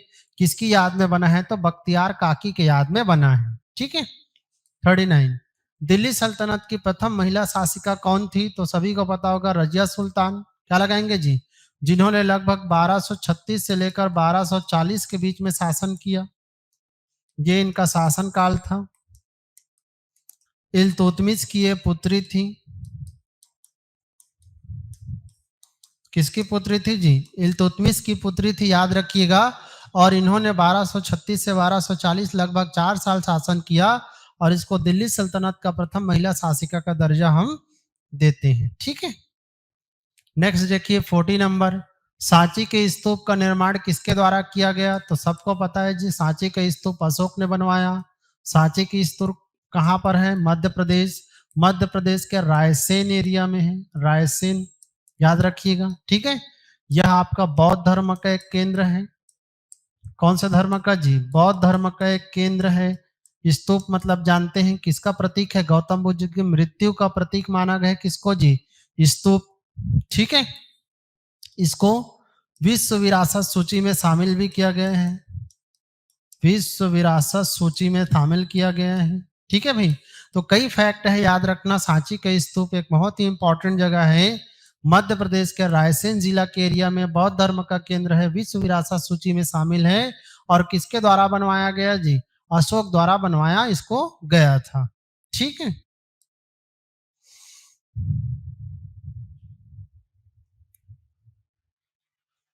चलिए भाई 41 नंबर का क्वेश्चन देखिए, कलिंग युद्ध का विवरण हमें कहाँ देखने को मिलता है? तो कलिंग युद्ध का विवरण अशोक के 13वें शिलालेख में मिलता है। अशोक के कौन से शिलालेख में जी? 13वें शिलालेख में हमें देखने को मिलता है। कलिंग युद्ध मैं बता चुका हूँ 261 ईसा पूर्व में हुआ था। कलिंग कौन सा एरिया है? उड़ीसा का एरिया है। और इसमें अशोक द्वारा बहुत सारे लोगों की क्या की गई थी जी? हत्या की गई थी, जिससे मन परिवर्तन होकर के आगे चल के उन्होंने बौद्ध धर्म को स्वीकार किया था इसी युद्ध के बाद में। ठीक है। तो ज्यादा फैक्ट नहीं देखेंगे, याद रखना 13वें शिलालेख में इसकी चर्चा हमें देखने को मिलता है। 42, इंडिका के रचनाकार कौन थे? तो सभी को पता होगा इंडिका के रचनाकार कौन है यार? मेगास्थनीज, जो कि सेल्यूकस निकेटर का क्या था जी? सेल्यूकस निकेटर का राजदूत था। ठीक है। और ये किसके दरबार में आया था मेगास्थनी? तो चंद्रगुप्त मौर्य। चंद्रगुप्त मौर्य के दरबार में आया था। इन्होंने पुस्तक लिखा, पुस्तक का नाम क्या है जी? इंडिका। क्या नाम है? इंडिका। इंडिका में इन्होंने पाटलिपुत्र नाम के जो जगह है, इसको किस नाम से जाना है जी? पाली ब्रोथा कहा है। ये क्वेश्चन बनता है, याद रखना। पाटलिपुत्र को इन्होंने क्या बोला है जी? पाली ब्रोथा कहा है। और किसके दरबार में रह करके पुस्तक की रचना हुआ है? तो चंद्रगुप्त मौर्य के दरबार में इसकी रचना हुई थी। चलिए नेक्स्ट 43, कालिदास किस गुप्त शासक के दरबारी कवि थे? कालिदास के बारे से मैं कई बार बता चुका हूं कि चंद्रगुप्त विक्रमादित्य, जिसे हम चंद्रगुप्त द्वितीय कहते हैं, उसके दरबार के 9 रत्नों में से एक माना गया है। कौन जी? कालिदास। तो इसका राइट आंसर हो जाएगा चंद्रगुप्त द्वितीय, या इसी को चंद्रगुप्त क्या बोलते हैं? विक्रमादित्य। ठीक है, तो इसका right answer B option. Next 44 देखिए, चीनी यात्री फाहियान किसके शासनकाल में भारत आया था? तो फाहियान आया था 405 एडी के आसपास हमें देखने को मिलता है, और उस समय गुप्त वंश का शासन था। और गुप्त वंश का किसका शासन था? चंद्रगुप्त द्वितीय। क्या लगाएंगे जी? चंद्रगुप्त द्वितीय, या इसी को चंद्रगुप्त क्या बोलते हैं? विक्रमादित्य। क्लियर है जी? चंद्रगुप्त विक्रमादित्य के टाइम पीरियड में हमें देखने को मिलता है कौन सा आपका पर्सन जी? फाहियान, जो कि कहां से आता है? चाइना से। नेक्स्ट देखिए 45, हर्ष और पुलकेशिन द्वितीय के मध्य हुए युद्ध का वर्णन कहां से प्राप्त होता है? तो मैंने बताया था एक प्रशस्ति रचना, एहोल प्रशस्ति, जिसके रचनाकार कौन है जी? रचनाकार है रवि कीर्ति। ठीक है, और रवि कीर्ति के द्वारा एहोल प्रशस्ति की रचना हुआ था। पुलकेशिन द्वितीय के द्वारा इसका रचना करवाया गया था, और इसमें इसी दोनों के युद्ध की चर्चा मिलता है। किसके किसके जी? हर्षवर्धन और पुलकेशिन द्वितीय का, जिसमें पुलकेशिन द्वितीय की क्या हुआ था? जीत, और हर्षवर्धन क्या हो गया था जी? हार गया था। तो याद रखना कौन सा अभिलेख है जी? एहोल अभिलेख है। देखिए 46 नंबर, हर्षचरित किसके द्वारा लिखा गया है? तो हर्षचरित के जो रचनाकार है वो कौन है जी? बाणभट्ट है। बाणभट्ट कौन थे? तो हर्षवर्धन के दरबारी कवि थे। हर्षवर्धन के क्या थे जी? दरबारी कवि थे। ठीक है, और हर्षवर्धन की ये जीवनी है। कौन सा जी? हर्षचरित्र। और बाणभट्ट ने कौन सी पुस्तक की रचना किया? तो याद रखना इसकी एक और पुस्तक है कादंबरी। कादंबरी का मतलब होता है मीठी मदिरा। ठीक है, तो याद रखना बाणभट्ट ने दो पुस्तक की रचना किया, एक हर्षचरित और एक कादंबरी। कादंबरी का मतलब क्या होता है? मीठी मदिरा। हर्षवर्धन का दरबारी कवि कौन था यार? बाणभट्ट, और बाणभट्ट ने ही इसकी जीवनी की रचना किया है। ठीक है, चलिए नेक्स्ट क्वेश्चन की तरफ बढ़ते हैं हम लोग। देखिए भाई 47 नंबर का क्वेश्चन है, पढ़ते हैं इसको। बंगाल विभाजन के विरोध में निम्नलिखित कार्यक्रम प्रारंभ किए गए थे। ठीक है, आपको बताना है कि जो बंगाल विभाजन 1905 में हुआ था, उसके विरोध में हम लोगों ने एक मूवमेंट छेड़ा था, स्वदेशी एवं बहिष्कार आंदोलन। तो इनमें से कौन कौन सी घटना उससे जुड़ा हुआ है? ठीक है, तो देखिए भाई बंगाल विभाजन की जो विरोध में घटना घटती है, तो स्वदेशी एवं बहिष्कार आंदोलन हम छेड़ते हैं, जिसमें राष्ट्रीय शिक्षा से जुड़ा हुआ कार्यक्रम भी देखने को मिलता है। असहयोग इसमें नहीं था। तो 1, 2 और 4 इसका राइट आंसर हो जाएगा। कौन सा ऑप्शन जी? D option. ठीक है, तो याद रखना स्वदेशी था कि हम अपने देश में निर्माण हुए वस्तुओं का क्या करेंगे? उपयोग करेंगे। बहिष्कार मतलब अंग्रेजी वस्तुओं का हम क्या करेंगे? बहिष्कार करेंगे, और अपने राष्ट्रीय शिक्षा पर क्या देंगे जी? बल देंगे, ऐसा देखने को मिलता है। ठीक है, 48, खजुराहो स्थित मंदिरों का निर्माण किसके द्वारा कराया गया था? मंदिर ये मिलेगा आपको एमपी में, और इसके निर्माण करने वाले जो वंश थे वो कौन थे जी? चंदेल वंश के शासक थे। तो इसका राइट आंसर हो जाएगा डी ऑप्शन। ठीक है, 49, महमूद गजनवी के सोमनाथ मंदिर पर आक्रमण के समय वहां का शासक कौन था? चलिए इसका राइट आंसर बताएंगे जी। महमूद गजनवी के अटैक के समय वहां का शासक कौन था? बहुत ही अच्छा क्वेश्चन है।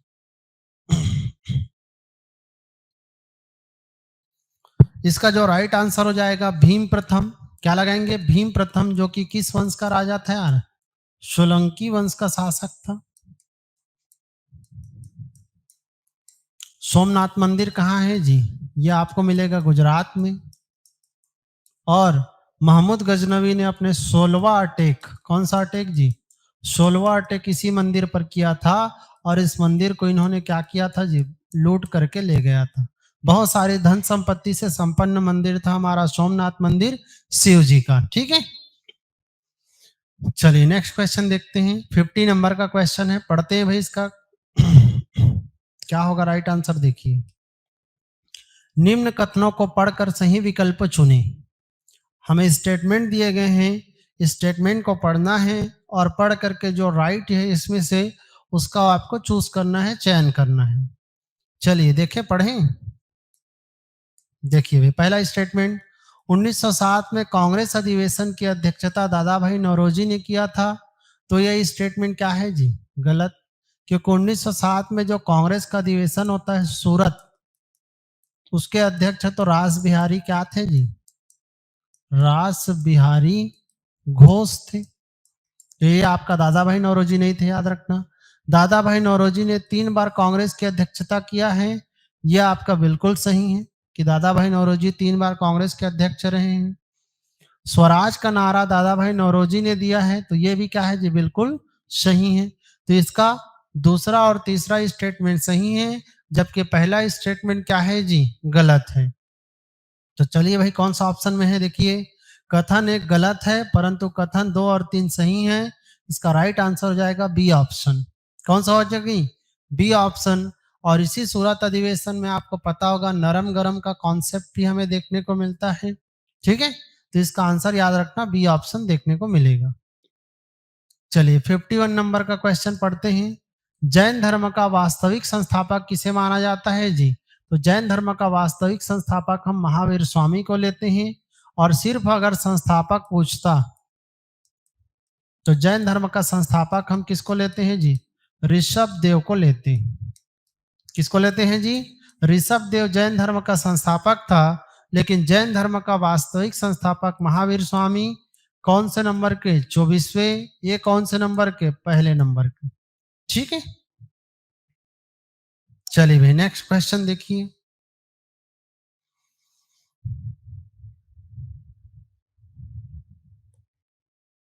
चलिए भाई 52 नंबर का क्वेश्चन है, पढ़ते हैं इसको। 1857 की क्रांति के संदर्भ में सुमेलित कीजिए। एक साइड में 1857 की क्रांति के जगह दिए गए हैं अलग अलग, और दूसरे साइड में उसके नेतृत्व करता दिया गया है कि किस जगह से किस पर्सन ने नेतृत्व किया है। तो चलिए भाई सही मैच करते हैं इसको। कानपुर की बात करें तो कानपुर से करेंगे नाना साहब। कौन करेंगे जी? नाना साहब। लखनऊ की बात करें तो लखनऊ में बेगम हजरत महल का देखने को मिलेगा। दिल्ली से कौन पर्सन करेंगे तो बख्त खां। और झांसी से कौन करेंगी? रानी लक्ष्मी बाई। तो देखिए भाई, एक का आपका डी, सेकंड का कौन सा हो जाएगा जी? सी। तो देखिए एक ही ऑप्शन में मिल रहा है आपका सी ऑप्शन, तो सी ऑप्शन राइट हो जाएगा। एक आपका डी, सेकंड का सी, थर्ड का आपका ए, और फोर्थ का क्या हो जाएगा जी? बी। तो याद रखना सी ऑप्शन राइट है। कौन कहां से आपका नेतृत्व करते हैं इसको याद रखना। और यही आपका दिल्ली से बख्त खां प्लस साथ साथ बहादुर शाह जफर का नाम। बहादुर शाह क्या नाम है यार? जफर, जो कि उस समय मुगल बादशाह था, उन्होंने भी दिल्ली से ही नेतृत्व किया था। इसका भी आप नाम याद रखेंगे। चलिए भाई नेक्स्ट क्वेश्चन देखिए 53 नंबर का।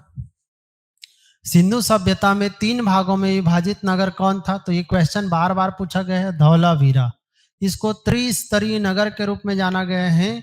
और धौलावीरा आपको कौन से स्टेट में मिलेगा जी? गुजरात में। याद रखिएगा, ये त्रिस्तरीय नगर था, 3 भागों में विभाजित था। 54 नंबर देखिए, सूची 1 को सूची 2 से मिलाइए और कूट में सही उत्तर का चयन कीजिए। आपको फिर राइट मैच करना है। ठीक है, रॉबर्ट क्लाइव की बात करें तो इस समय प्लासी का युद्ध इसी के समय होता है। चार्ल्स मेटकॉफ की बात करें तो प्रेस पर प्रतिबंध हटाया इन्होंने। करजन की बात करें तो बंगाल विभाजन से जुड़ा हुआ है इनका नाम। और डलहौजी की तो जानते हैं, इसी के टाइम पीरियड में रेल का प्रारंभ हमें देखने को मिलता है। तो यही इसका राइट मैच हो जाएगा। ए का आपका 4, बी का आपका सेकेंड।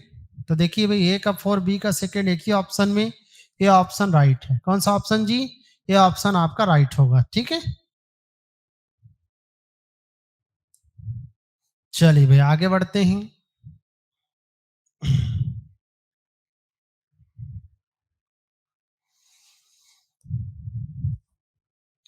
चलिए देखिए 55 नंबर का क्वेश्चन है। ऋग्वेद में किसे युद्ध का देवता माना गया है? ठीक है, ऋग्वेद में युद्ध का देवता किसको बोला गया है जी? इंद्र जी को कहा गया है। और इंद्र के लिए इसीलिए मैं एक शब्द बताया था आपको, पुरंदर। कौन सा शब्द जी? पुरंदर। और पुरंदर का मीनिंग क्या था? किलो को तोड़ने वाला। किलो को क्या करने वाला भाई? तोड़ने वाला। तो याद रखिएगा, ऋग्वेद में आपका युद्ध का देवता किसे कहा गया है पूछे तो इंद्र लगा दीजिएगा। ठीक है, चलिए नेक्स्ट क्वेश्चन देखिए 55। किस स्थान पर नियंत्रण के लिए त्रिपक्षीय संघर्ष हुआ था? इसको भी मैंने बताया था कि एक जगह है यूपी का, कौन सा जगह जी? कन्नौज। और इस कन्नौज को लेकर के तीन पक्षों में जो संघर्ष हुआ उसको क्या बोला गया है जी? त्रिपक्षीय संघर्ष। कौन कौन से वंशों के बीच हुआ था जी? तीन वंश थे, पाल, प्रतिहार और क्या था जी? राष्ट्रकूट। तो ये भी एग्जाम में कभी कभी देता है। त्रिपक्षीय संघर्ष में कौन कौन शामिल थे? पाल, प्रतिहार और क्या लगाएंगे? राष्ट्रकूट का नाम देखने को मिलता है।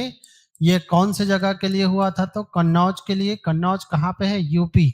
ठीक है, उपजाऊ क्षेत्र था जिसके लिए इन सब के बीच लड़ाई झगड़ा देखने को मिलता है। 57 देखिए, 57 का क्या है क्वेश्चन? निम्न कथनों पर विचार कीजिए। कुछ हमें स्टेटमेंट दिए गए हैं, इन स्टेटमेंटों को हमें पढ़ना है और पढ़ करके राइट आंसर को चूज करना है। ठीक है, देखिए भाई, उपयुक्त में से कौन से सही हैं आपको चूज करना है। चलिए पढ़ते हैं।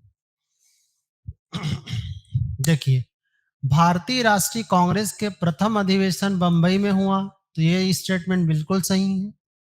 पहला जो आपका इंडियन नेशनल कांग्रेस का सेशन हुआ था, कहाँ पे हुआ था जी? बंबई में हुआ था। सेकंड देखिए, कांग्रेस के दूसरे अधिवेशन की अध्यक्षता बदरुद्दीन तैयब जी ने किया था, तो ये तो गलत है यार। कांग्रेस का जो दूसरा आपका अधिवेशन होता है कलकत्ता में, कहाँ पे होता है जी? कलकत्ता में। और इस कलकत्ता अधिवेशन के अध्यक्ष दादा भाई नौरोजी थे। कौन थे जी? दादा भाई नौरोजी। ना कि कौन थे जी? बदरुद्दीन तैयब जी। याद रखना, बदरुद्दीन तैयब जी तीसरे अधिवेशन के अध्यक्ष थे जो मद्रास में हुआ था। कांग्रेस के गरम दल और नरम दल विलय, गरम दल और नरम दल का जो विलय हुआ था वो लखनऊ अधिवेशन में हुआ था, तो ये लखनऊ अधिवेशन 1916, तो ये बिल्कुल सही है। ठीक है, लखनऊ में हमें देखने को मिलेगा इंडियन नेशनल कांग्रेस और मुस्लिम लीग के मुस्लिम लीग बोलता है यार, नरम दल के जो नेता थे और गरम दल के जो नेता थे, दोनों फिर से आपके एक हो जाते हैं और फिर से आपका स्वतंत्रता आंदोलन को साथ में करते हैं। ठीक है, तो याद रखना, पहला और तीसरा स्टेटमेंट सही है, तो एक और तीन आपका कहाँ है जी? B option. तो ये हो जाएगा बी ऑप्शन राइट आपका। ठीक है, चलिए देखिए 58 नंबर का क्वेश्चन क्या है? निम्न में से किसने आगरा नगर की स्थापना किया था? तो आगरा नगर की स्थापना आप सभी को पता होगा, सिकंदर लोदी ने 1504 में किया था। कब किया था जी? 1504 में, 16th सेंचुरी में। ठीक है, तो इसका निर्माण करने वाले पर्सन का नाम सिकंदर लोदी, जो कि लोदी वंश का क्या था जी? राजा था। इस पॉइंट को आप याद रखेंगे। ठीक है, चलिए नेक्स्ट देखिए 59 नंबर का क्वेश्चन है, पढ़ते हैं इसको। निम्नलिखित में से कौन सा आंदोलन एवं वर्ष सुमेल नहीं है? जो सही आपका सुमेलित नहीं है उसको आपको चूज करना है। असहयोग आंदोलन 1920 बिल्कुल सही। सविनय अवज्ञा आंदोलन 1930 बिल्कुल सही। व्यक्तिगत सत्याग्रह याद रखना 1940 में हुआ है। कब हुआ है जी? 1940 में। तो ये सही नहीं है, यही हमारा आंसर होगा। 1940 में इस आंदोलन को महात्मा गांधी ने स्टार्ट किया था। किसने स्टार्ट किया था जी? महात्मा गांधी ने। और भारत छोड़ो आंदोलन 1942 बिल्कुल क्या है जी? सही है। तो इसका राइट आंसर क्या हो जाएगा? C option. चलिए भाई आगे बढ़ते हैं।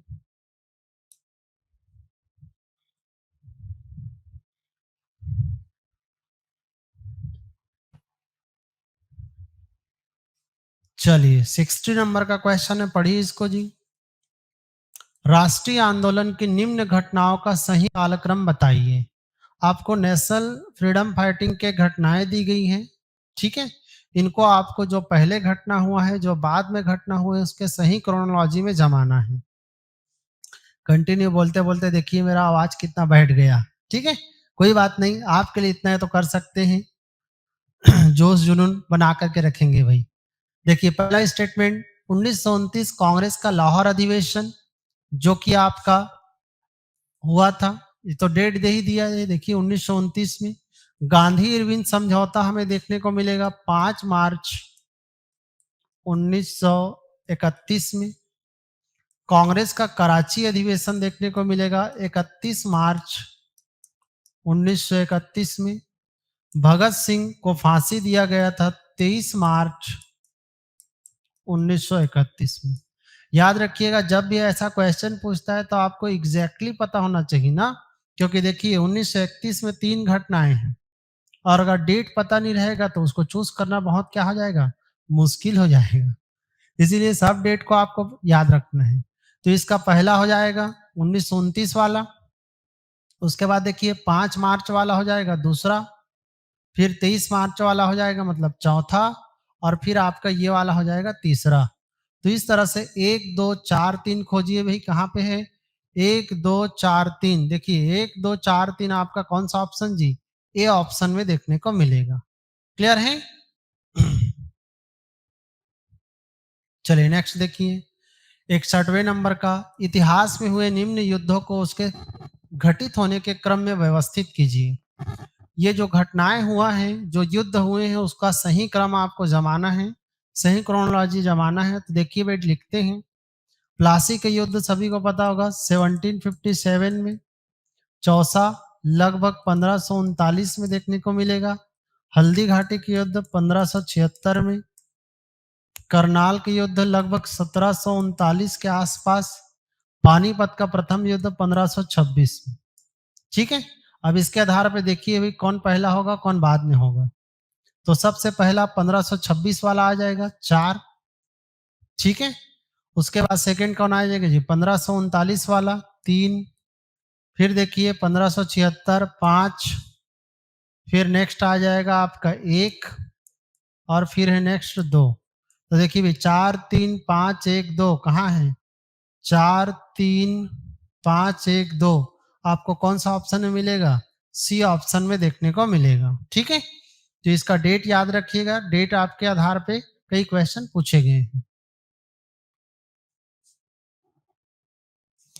चलिए भाई नेक्स्ट क्वेश्चन देखिए 62 नंबर का, निम्नलिखित को कालक्रम के अनुसार जमाइए। फिर वही बातें जो पहले हुआ है जो बाद में हो उसके आधार पे जमाना है। तो लोहे की खोज तो लगभग हम लोग 600 बीसी लेते हैं। अलबरूनी की भारत यात्रा तो ये महमूद गजनवी के साथ आया था। किसके साथ आया था जी, महमूद गजनवी के साथ। और महमूद गजनवी 1000 से 1027 में 17 बार भारत पर अटैक किया। फाहियान का भारत यात्रा बताया था 405 एडी में। ठीक है, इब्न बतूता की बात करें तो लगभग ये 1325 के आसपास हमें देखने को मिलता है, 1333 के आसपास। ठीक है, तो इसका हो जाएगा 1333। ये आपका मोहम्मद बिन तुगलक के समय आते हैं, मोहम्मद बिन तुगलक के समय आपका अफ्रीका वगैरह से आते हैं। ठीक है, तो देखिए भाई इसका क्रम क्या बनेगा। सबसे पहले तो 1 आ जाएगा बीसी वाला, फिर आपका 3 आ जाएगा, फिर आपका 2 आ जाएगा, और फिर 4 आ जाएगा। ठीक है, तो 1 3 2 4, 1 3 2 4 कहाँ है जी, ये आपका बी ऑप्शन में है। तो ये आपका बिल्कुल राइट है, याद रखिएगा। 63 नंबर का क्वेश्चन, निम्नलिखित पेशवाओं को कालक्रम से व्यवस्थित कीजिए। तो देखिए बालाजी विश्वनाथ पहले थे तो पहला 1, फिर आपका बाजीराव प्रथम 2, और 1 और 2 से देखिए कौन सा ऑप्शन स्टार्ट हो रहा है, एक ही ऑप्शन ए।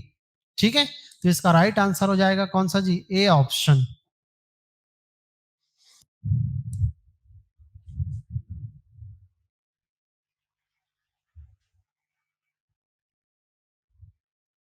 चलिए भाई 64 नंबर का क्वेश्चन है। देखिए शायद इसमें कुछ मिस प्रिंट हुआ था, जिसको देखिए हम लोग करेक्ट करके देखते हैं।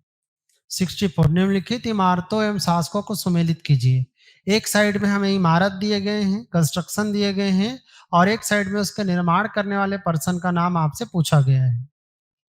कुतुब मीनार सभी को पता है कहाँ पर है जी, दिल्ली में। जिसको पूर्ण करने में आपका किसका हाथ है? इल्तुतमिश, तो ये हो जाएगा 4। बीवी का मकबरा औरंगाबाद, महाराष्ट्र में, और इसका निर्माण करने वाले पर्सन औरंगजेब। ठीक है भाई। बुलंद दरवाजा फतेहपुर सिकरी, फतेहपुर कहाँ जी? सिकरी, यूपी में। और बुलंद दरवाजा भारत का सबसे बड़ा दरवाजा अकबर द्वारा। सीरी का किला आपको मिलेगा दिल्ली में, और इसके निर्माणकर्ता कौन है? अलाउद्दीन खिलजी। तो देखिए भाई कौन सा राइट मैच हो रहा है? कुतुब मीनार, इल्तुतमिश, तो 4 से चालू होगा। बी का आपका कौन सा हो जाएगा? औरंगजेब 3, 4, 3। देखिए सी ऑप्शन राइट है। एक आपका ये हो जाएगा बुलंद दरवाजा, देखिए भाई अकबर। तो याद रखना सी ऑप्शन राइट होगा 64 का। ठीक है। 65। चिश्ती संप्रदाय का प्रमुख संत कौन था? मोइनुद्दीन चिश्ती, जिसकी दरगाह हमें देखने को मिलेगा कहां पर जी? अजमेर में। ठीक है, जिसको अजमेर शरीफ के नाम से जानते हैं। और ये हमारे देश में मुस्लिम कम्युनिटी का बहुत ही पवित्र स्थल माना गया है। इसको मक्का मदीना के समान आपका यहाँ पे जाते हैं लोग, कह सकते हैं, यात्रा करते हैं, जिसको ख्वाजा साहब या ख्वाजा शरीफ के नाम से भी जानते हैं। तो याद रखना ये कौन से संप्रदाय के संत है जी? मोइनुद्दीन चिश्ती, तो चिश्ती संप्रदाय के, जिनकी दरगाह कहाँ है जी? अजमेर में देखने को मिलेगा। कादर जिलानी, ये कादरी सिलसिले के थे। ठीक है। ख्वाजा बकीबुल्लाह बेरंग की बात करें तो ये नक्शबंदी सिलसिले के पर्सन थे। कौन सा सिलसिला जी? नक्शबंदी। आप लोग मध्यकालीन भारतीय इतिहास में पढ़ते हैं सूफी आंदोलन, और सूफी आंदोलन में ये सब आंदोलन देखने को मिलेगा, अलग अलग सिलसिले देखने को मिलेगा। चिश्ती, सुहरावर्दी, नक्शबंदी, कादरी, सत्तारी, है ना भाई? तो याद रखिएगा कौन किस पर्सन किस संप्रदाय से जुड़ा हुआ है, क्वेश्चन करता है। 66 नंबर, पूना समझौता महात्मा गांधी और किसके बीच हुआ था? बी आर अम्बेडकर के बीच, 24 सितंबर 1932 को। ठीक है। क्योंकि बी आर अम्बेडकर के द्वारा कह सकते हैं इस समय, या अंग्रेजों के द्वारा एक आपका दलितों को पृथक निर्वाचन का कॉन्सेप्ट दिया गया था, जिसको लेकर के महात्मा गांधी आमरण अनशन पे बैठ गए थे। इसीलिए डॉक्टर बी आर अम्बेडकर और महात्मा गांधी के बीच में कौन सा समझौता हुआ था जी? पूना समझौता। कब? 24 सितंबर 1932। याद रखिएगा। 67, निम्न से किसने तीनों गोलमेज सम्मेलन में भाग लिया था? तो इसका right answer B R Ambedkar. याद रखना डॉक्टर बी आर अम्बेडकर ऐसे पर्सन थे जो 1930, 1931 और 1932 तीनों राउंड टेबल कॉन्फ्रेंस में इन्होंने हिस्सा लिया था, जो लंदन के कहां पर होता था जी? जेम्स पैलेस में होता था। ठीक है।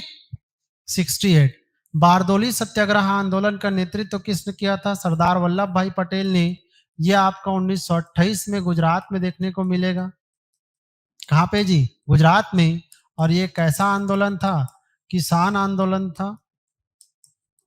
और यहीं पर सरदार वल्लभ भाई पटेल, या जिनका नाम वल्लभ भाई पटेल है, उनको उपाधि मिला था क्या भाई? सरदार का। सरदार मतलब लीडर कह सकते हैं, मुखिया कह सकते हैं। और ऐसा उपाधि यहाँ की जो जनता थी, खास करके महिलाएं थी, उनके द्वारा दिया गया, ऐसा हमें जानकारी देखने को मिलता है। तो याद रखना बारदोली सत्याग्रह 1928 गुजरात, नेता कौन जी? सरदार वल्लभ भाई पटेल।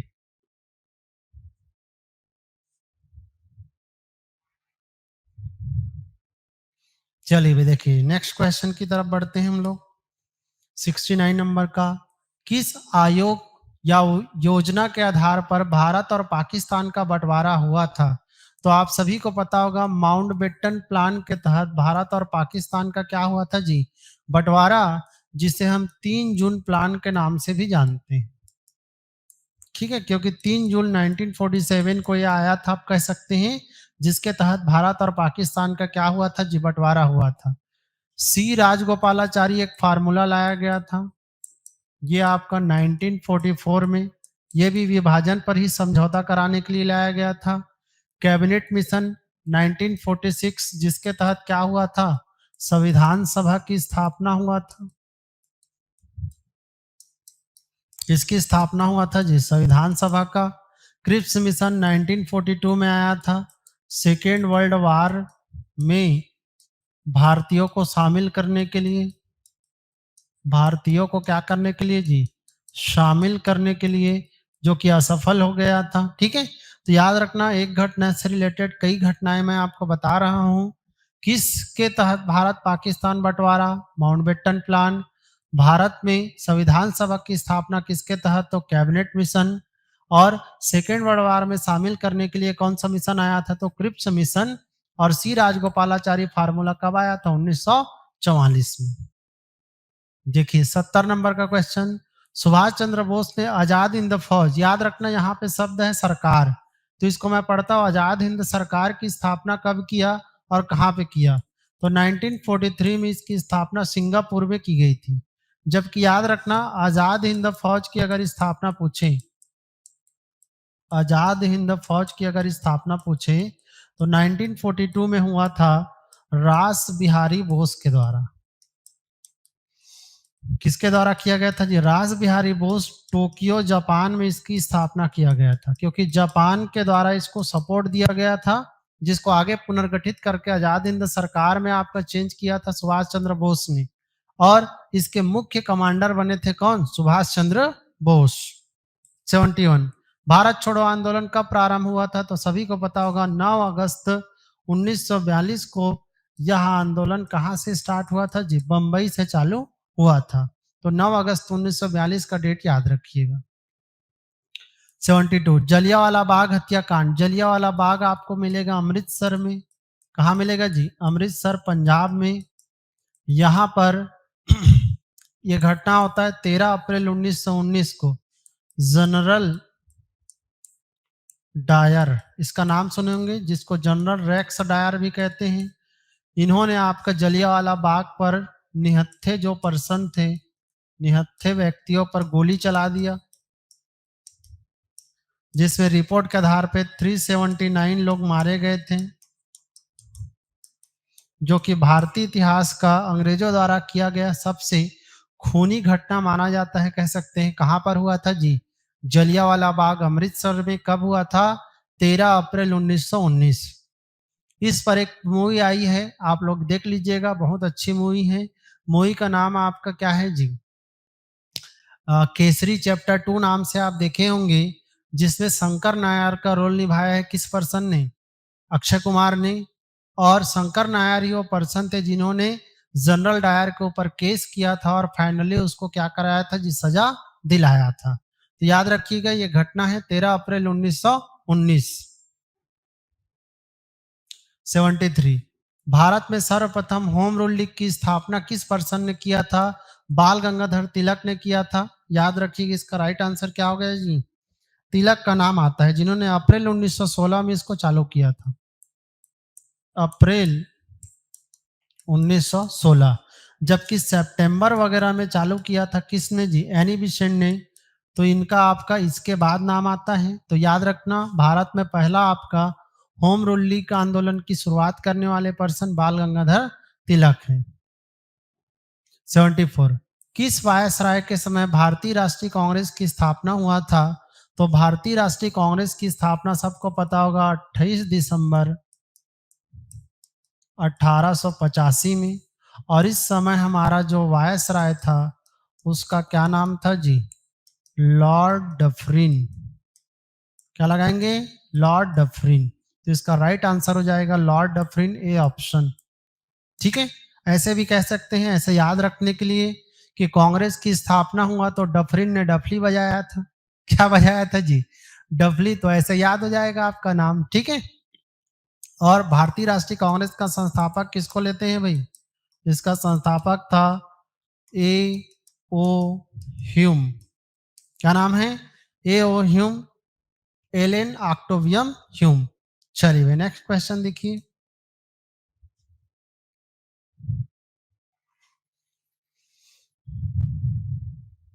देखिए भाई 75 नंबर का क्वेश्चन है, चलिए इसको पढ़ते हैं।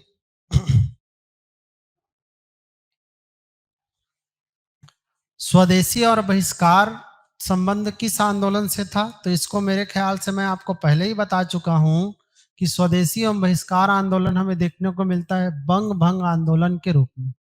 ठीक है, जो बंगाल विभाजन किया गया था उसके विरोध में 7 अगस्त, कौन सा डेट है जी, 7 अगस्त 1905 को हमारे देश में कौन सा आपका मूवमेंट स्टार्ट किया गया था जी, स्वदेशी एवं बहिष्कार आंदोलन, याद रखिएगा। ठीक है, यह आपका मूवमेंट हुआ था। 76 नंबर का क्वेश्चन देखिए, सती प्रथा को समाप्त करने का श्रेय किस गवर्नर को जाता है? तो याद रखेंगे लॉर्ड विलियम बेटिंग, जिन्होंने 1829 में हमारे देश में सती प्रथा को क्या किया था जी, समाप्त किया था, जिसमें राजा राम मोहन राय का नाम भी याद रखना।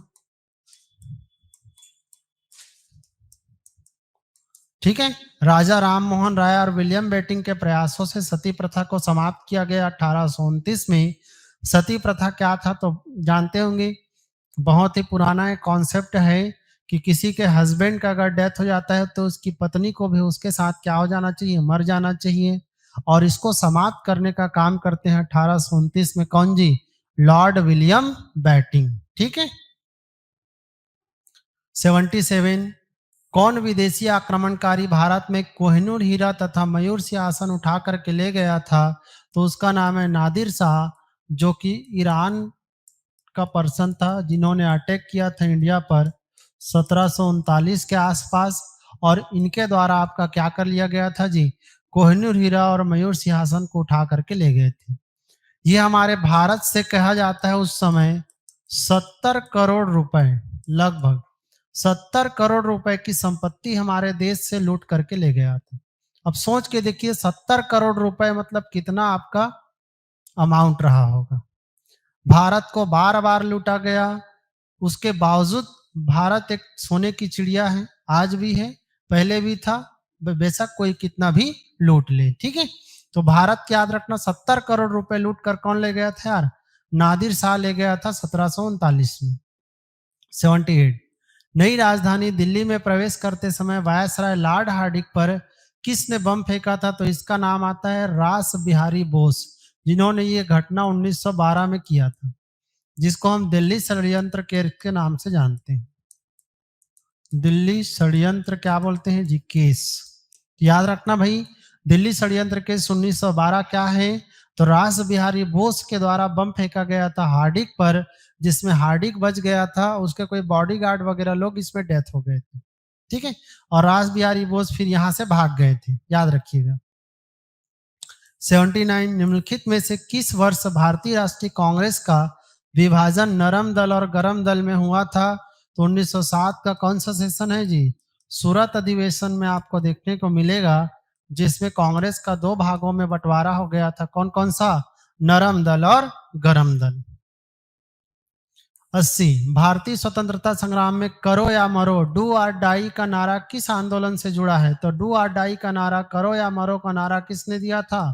महात्मा गांधी ने। और कब दिया था? 1942 में। और 1942 में कौन सा मूवमेंट हुआ था? भारत छोड़ो आंदोलन।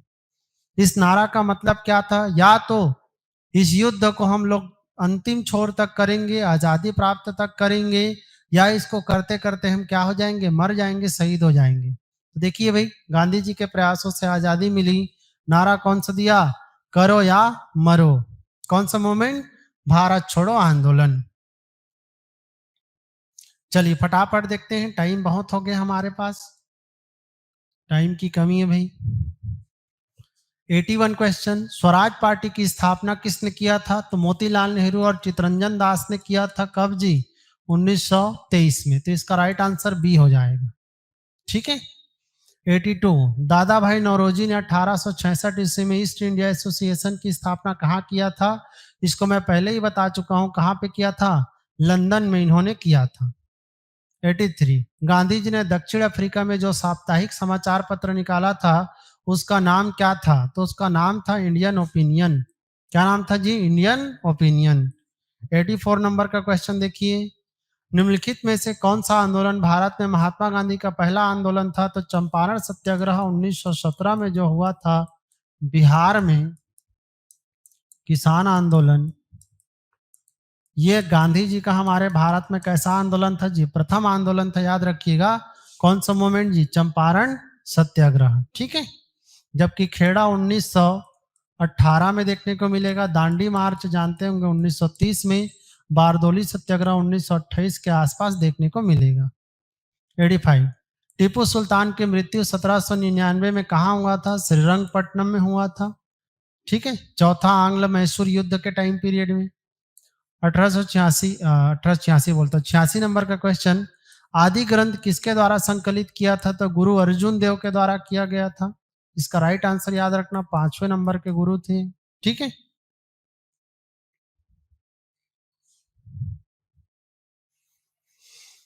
चलिए भाई नेक्स्ट क्वेश्चन देखिए 87 नंबर का।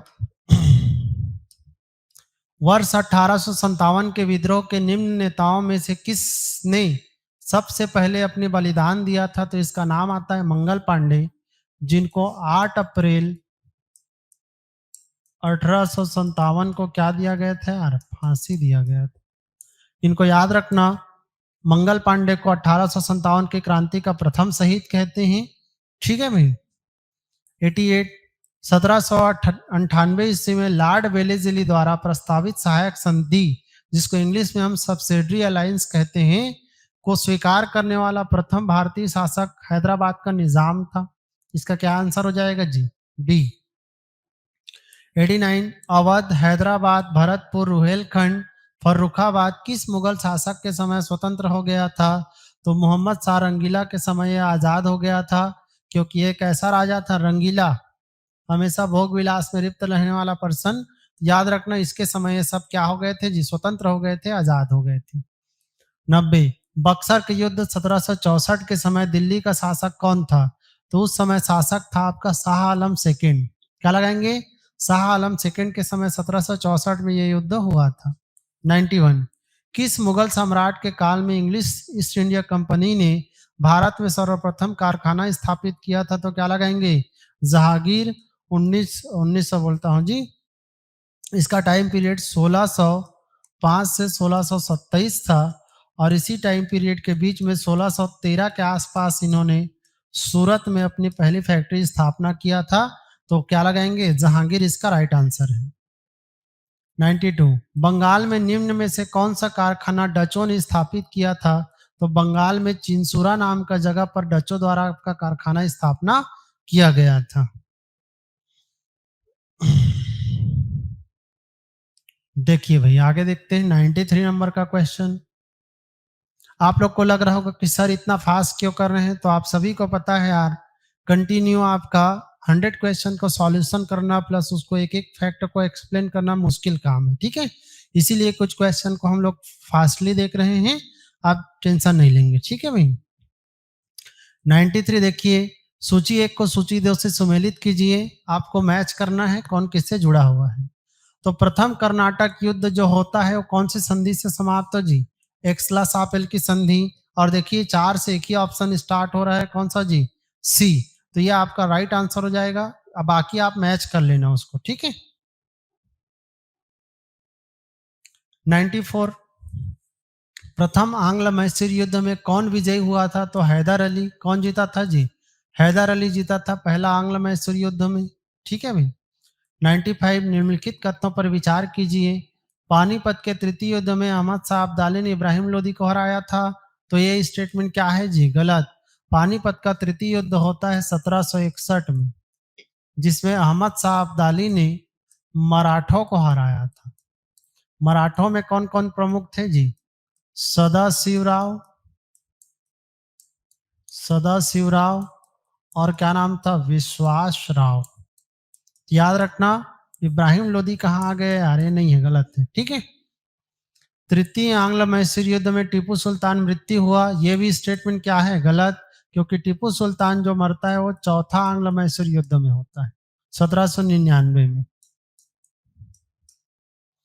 प्लासी के युद्ध में सिराजुद्दौला की पराजय के लिए मीर जाफर ने अंग्रेजों से मिलकर के षड्यंत्र किया था। तो ये आपका बिल्कुल सही है। मीर जाफर अंग्रेजों के साथ में क्या हो गया था यार? मिल गया था, जिसके वजह से आपका सिराजुद्दौला की क्या हुई थी? हार। तो इसका जो राइट आंसर हो जाएगा केवल 3। ठीक है। सत्य कथन कौन सा होगा? केवल 3। चलिए भाई अंतिम स्लाइड आ गया हमारा। देखिए 96 नंबर का क्वेश्चन, बोर्ड ऑफ कंट्रोल की स्थापना किस अधिनियम के अंतर्गत किया गया था? तो यह आपका 1784 के पिट्स इंडिया एक्ट के तहत किया गया था, याद रखिएगा। और इसी में बोर्ड ऑफ कंट्रोल और बोर्ड ऑफ डायरेक्टर, इन दोनों का निर्माण हमें देखने को मिलता है। ठीक है। 97 देखिए, अयोध्या में राम मंदिर का निर्माण किस शैली में किया गया? तो उत्तर भारत के निर्माण शैली कौन सा है जी? नागर शैली।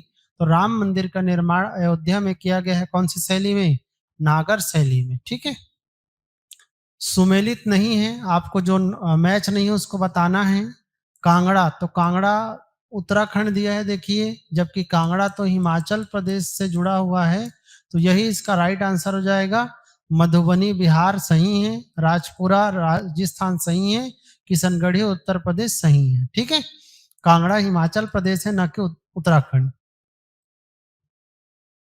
देखिए भाई नेक्स्ट 99 नंबर, निम्नलिखित में से कौन सा मंदिर एक चट्टान को तराश करके बनाया गया है? तो याद रखना कैलाश मंदिर जो कि एलोरा है, यह आपका चट्टान को काट करके तराश करके बनाया गया है। ठीक है। 100, कौन सा मुगल शासक चित्र शैली का सबसे बड़ा संरक्षक था? तो आप सभी को पता होगा, बचपन से ही चित्रकला में उनको रुचि थी। और हमेशा देखिएगा जब भी अकबर बीरबल देखे होंगे तो सलीम का नाम आता है, बार बार बोलता है अब्बा जान आपका चित्र बना दूं। तो इसका राइट आंसर हो जाएगा कौन सा हो जाएगा जी? जहांगीर। कौन सा हो जाएगा? जहांगीर। ये आपका चित्रकला बहुत अच्छा लगता था इनको। ठीक है। इन्हों को चित्र बनाना बहुत अच्छा लगता था, जहांगीर को। तो चलिए भाई, आज हम लोगों ने एक ही वीडियो में 100 क्वेश्चन का सॉल्यूशन देखा। आई होप आप सबको मजा आया होगा। ठीक है। और इसी प्रकार हम आगे भी आपका देखेंगे कंटिन्यू, जो आपके टेस्ट सीरीज होंगे उसका। तो चैनल से जुड़े रहिए, ज़्यादा से ज़्यादा अपने दोस्तों को शेयर कीजिए। यार आप लोग लाइक नहीं करते, आपके लिए 1.5 2 घंटे से हम लोग खड़े होकर यहाँ वीडियो बनाते हैं, तो लाइक जरूर कर कीजिए और साथ साथ में कमेंट भी कीजिए, क्योंकि कमेंट से ही हम लोग को क्या मिलेगा? मोटिवेशन मिलेगा। ठीक है। तो बोलिए जय भारत, जय छत्तीसगढ़।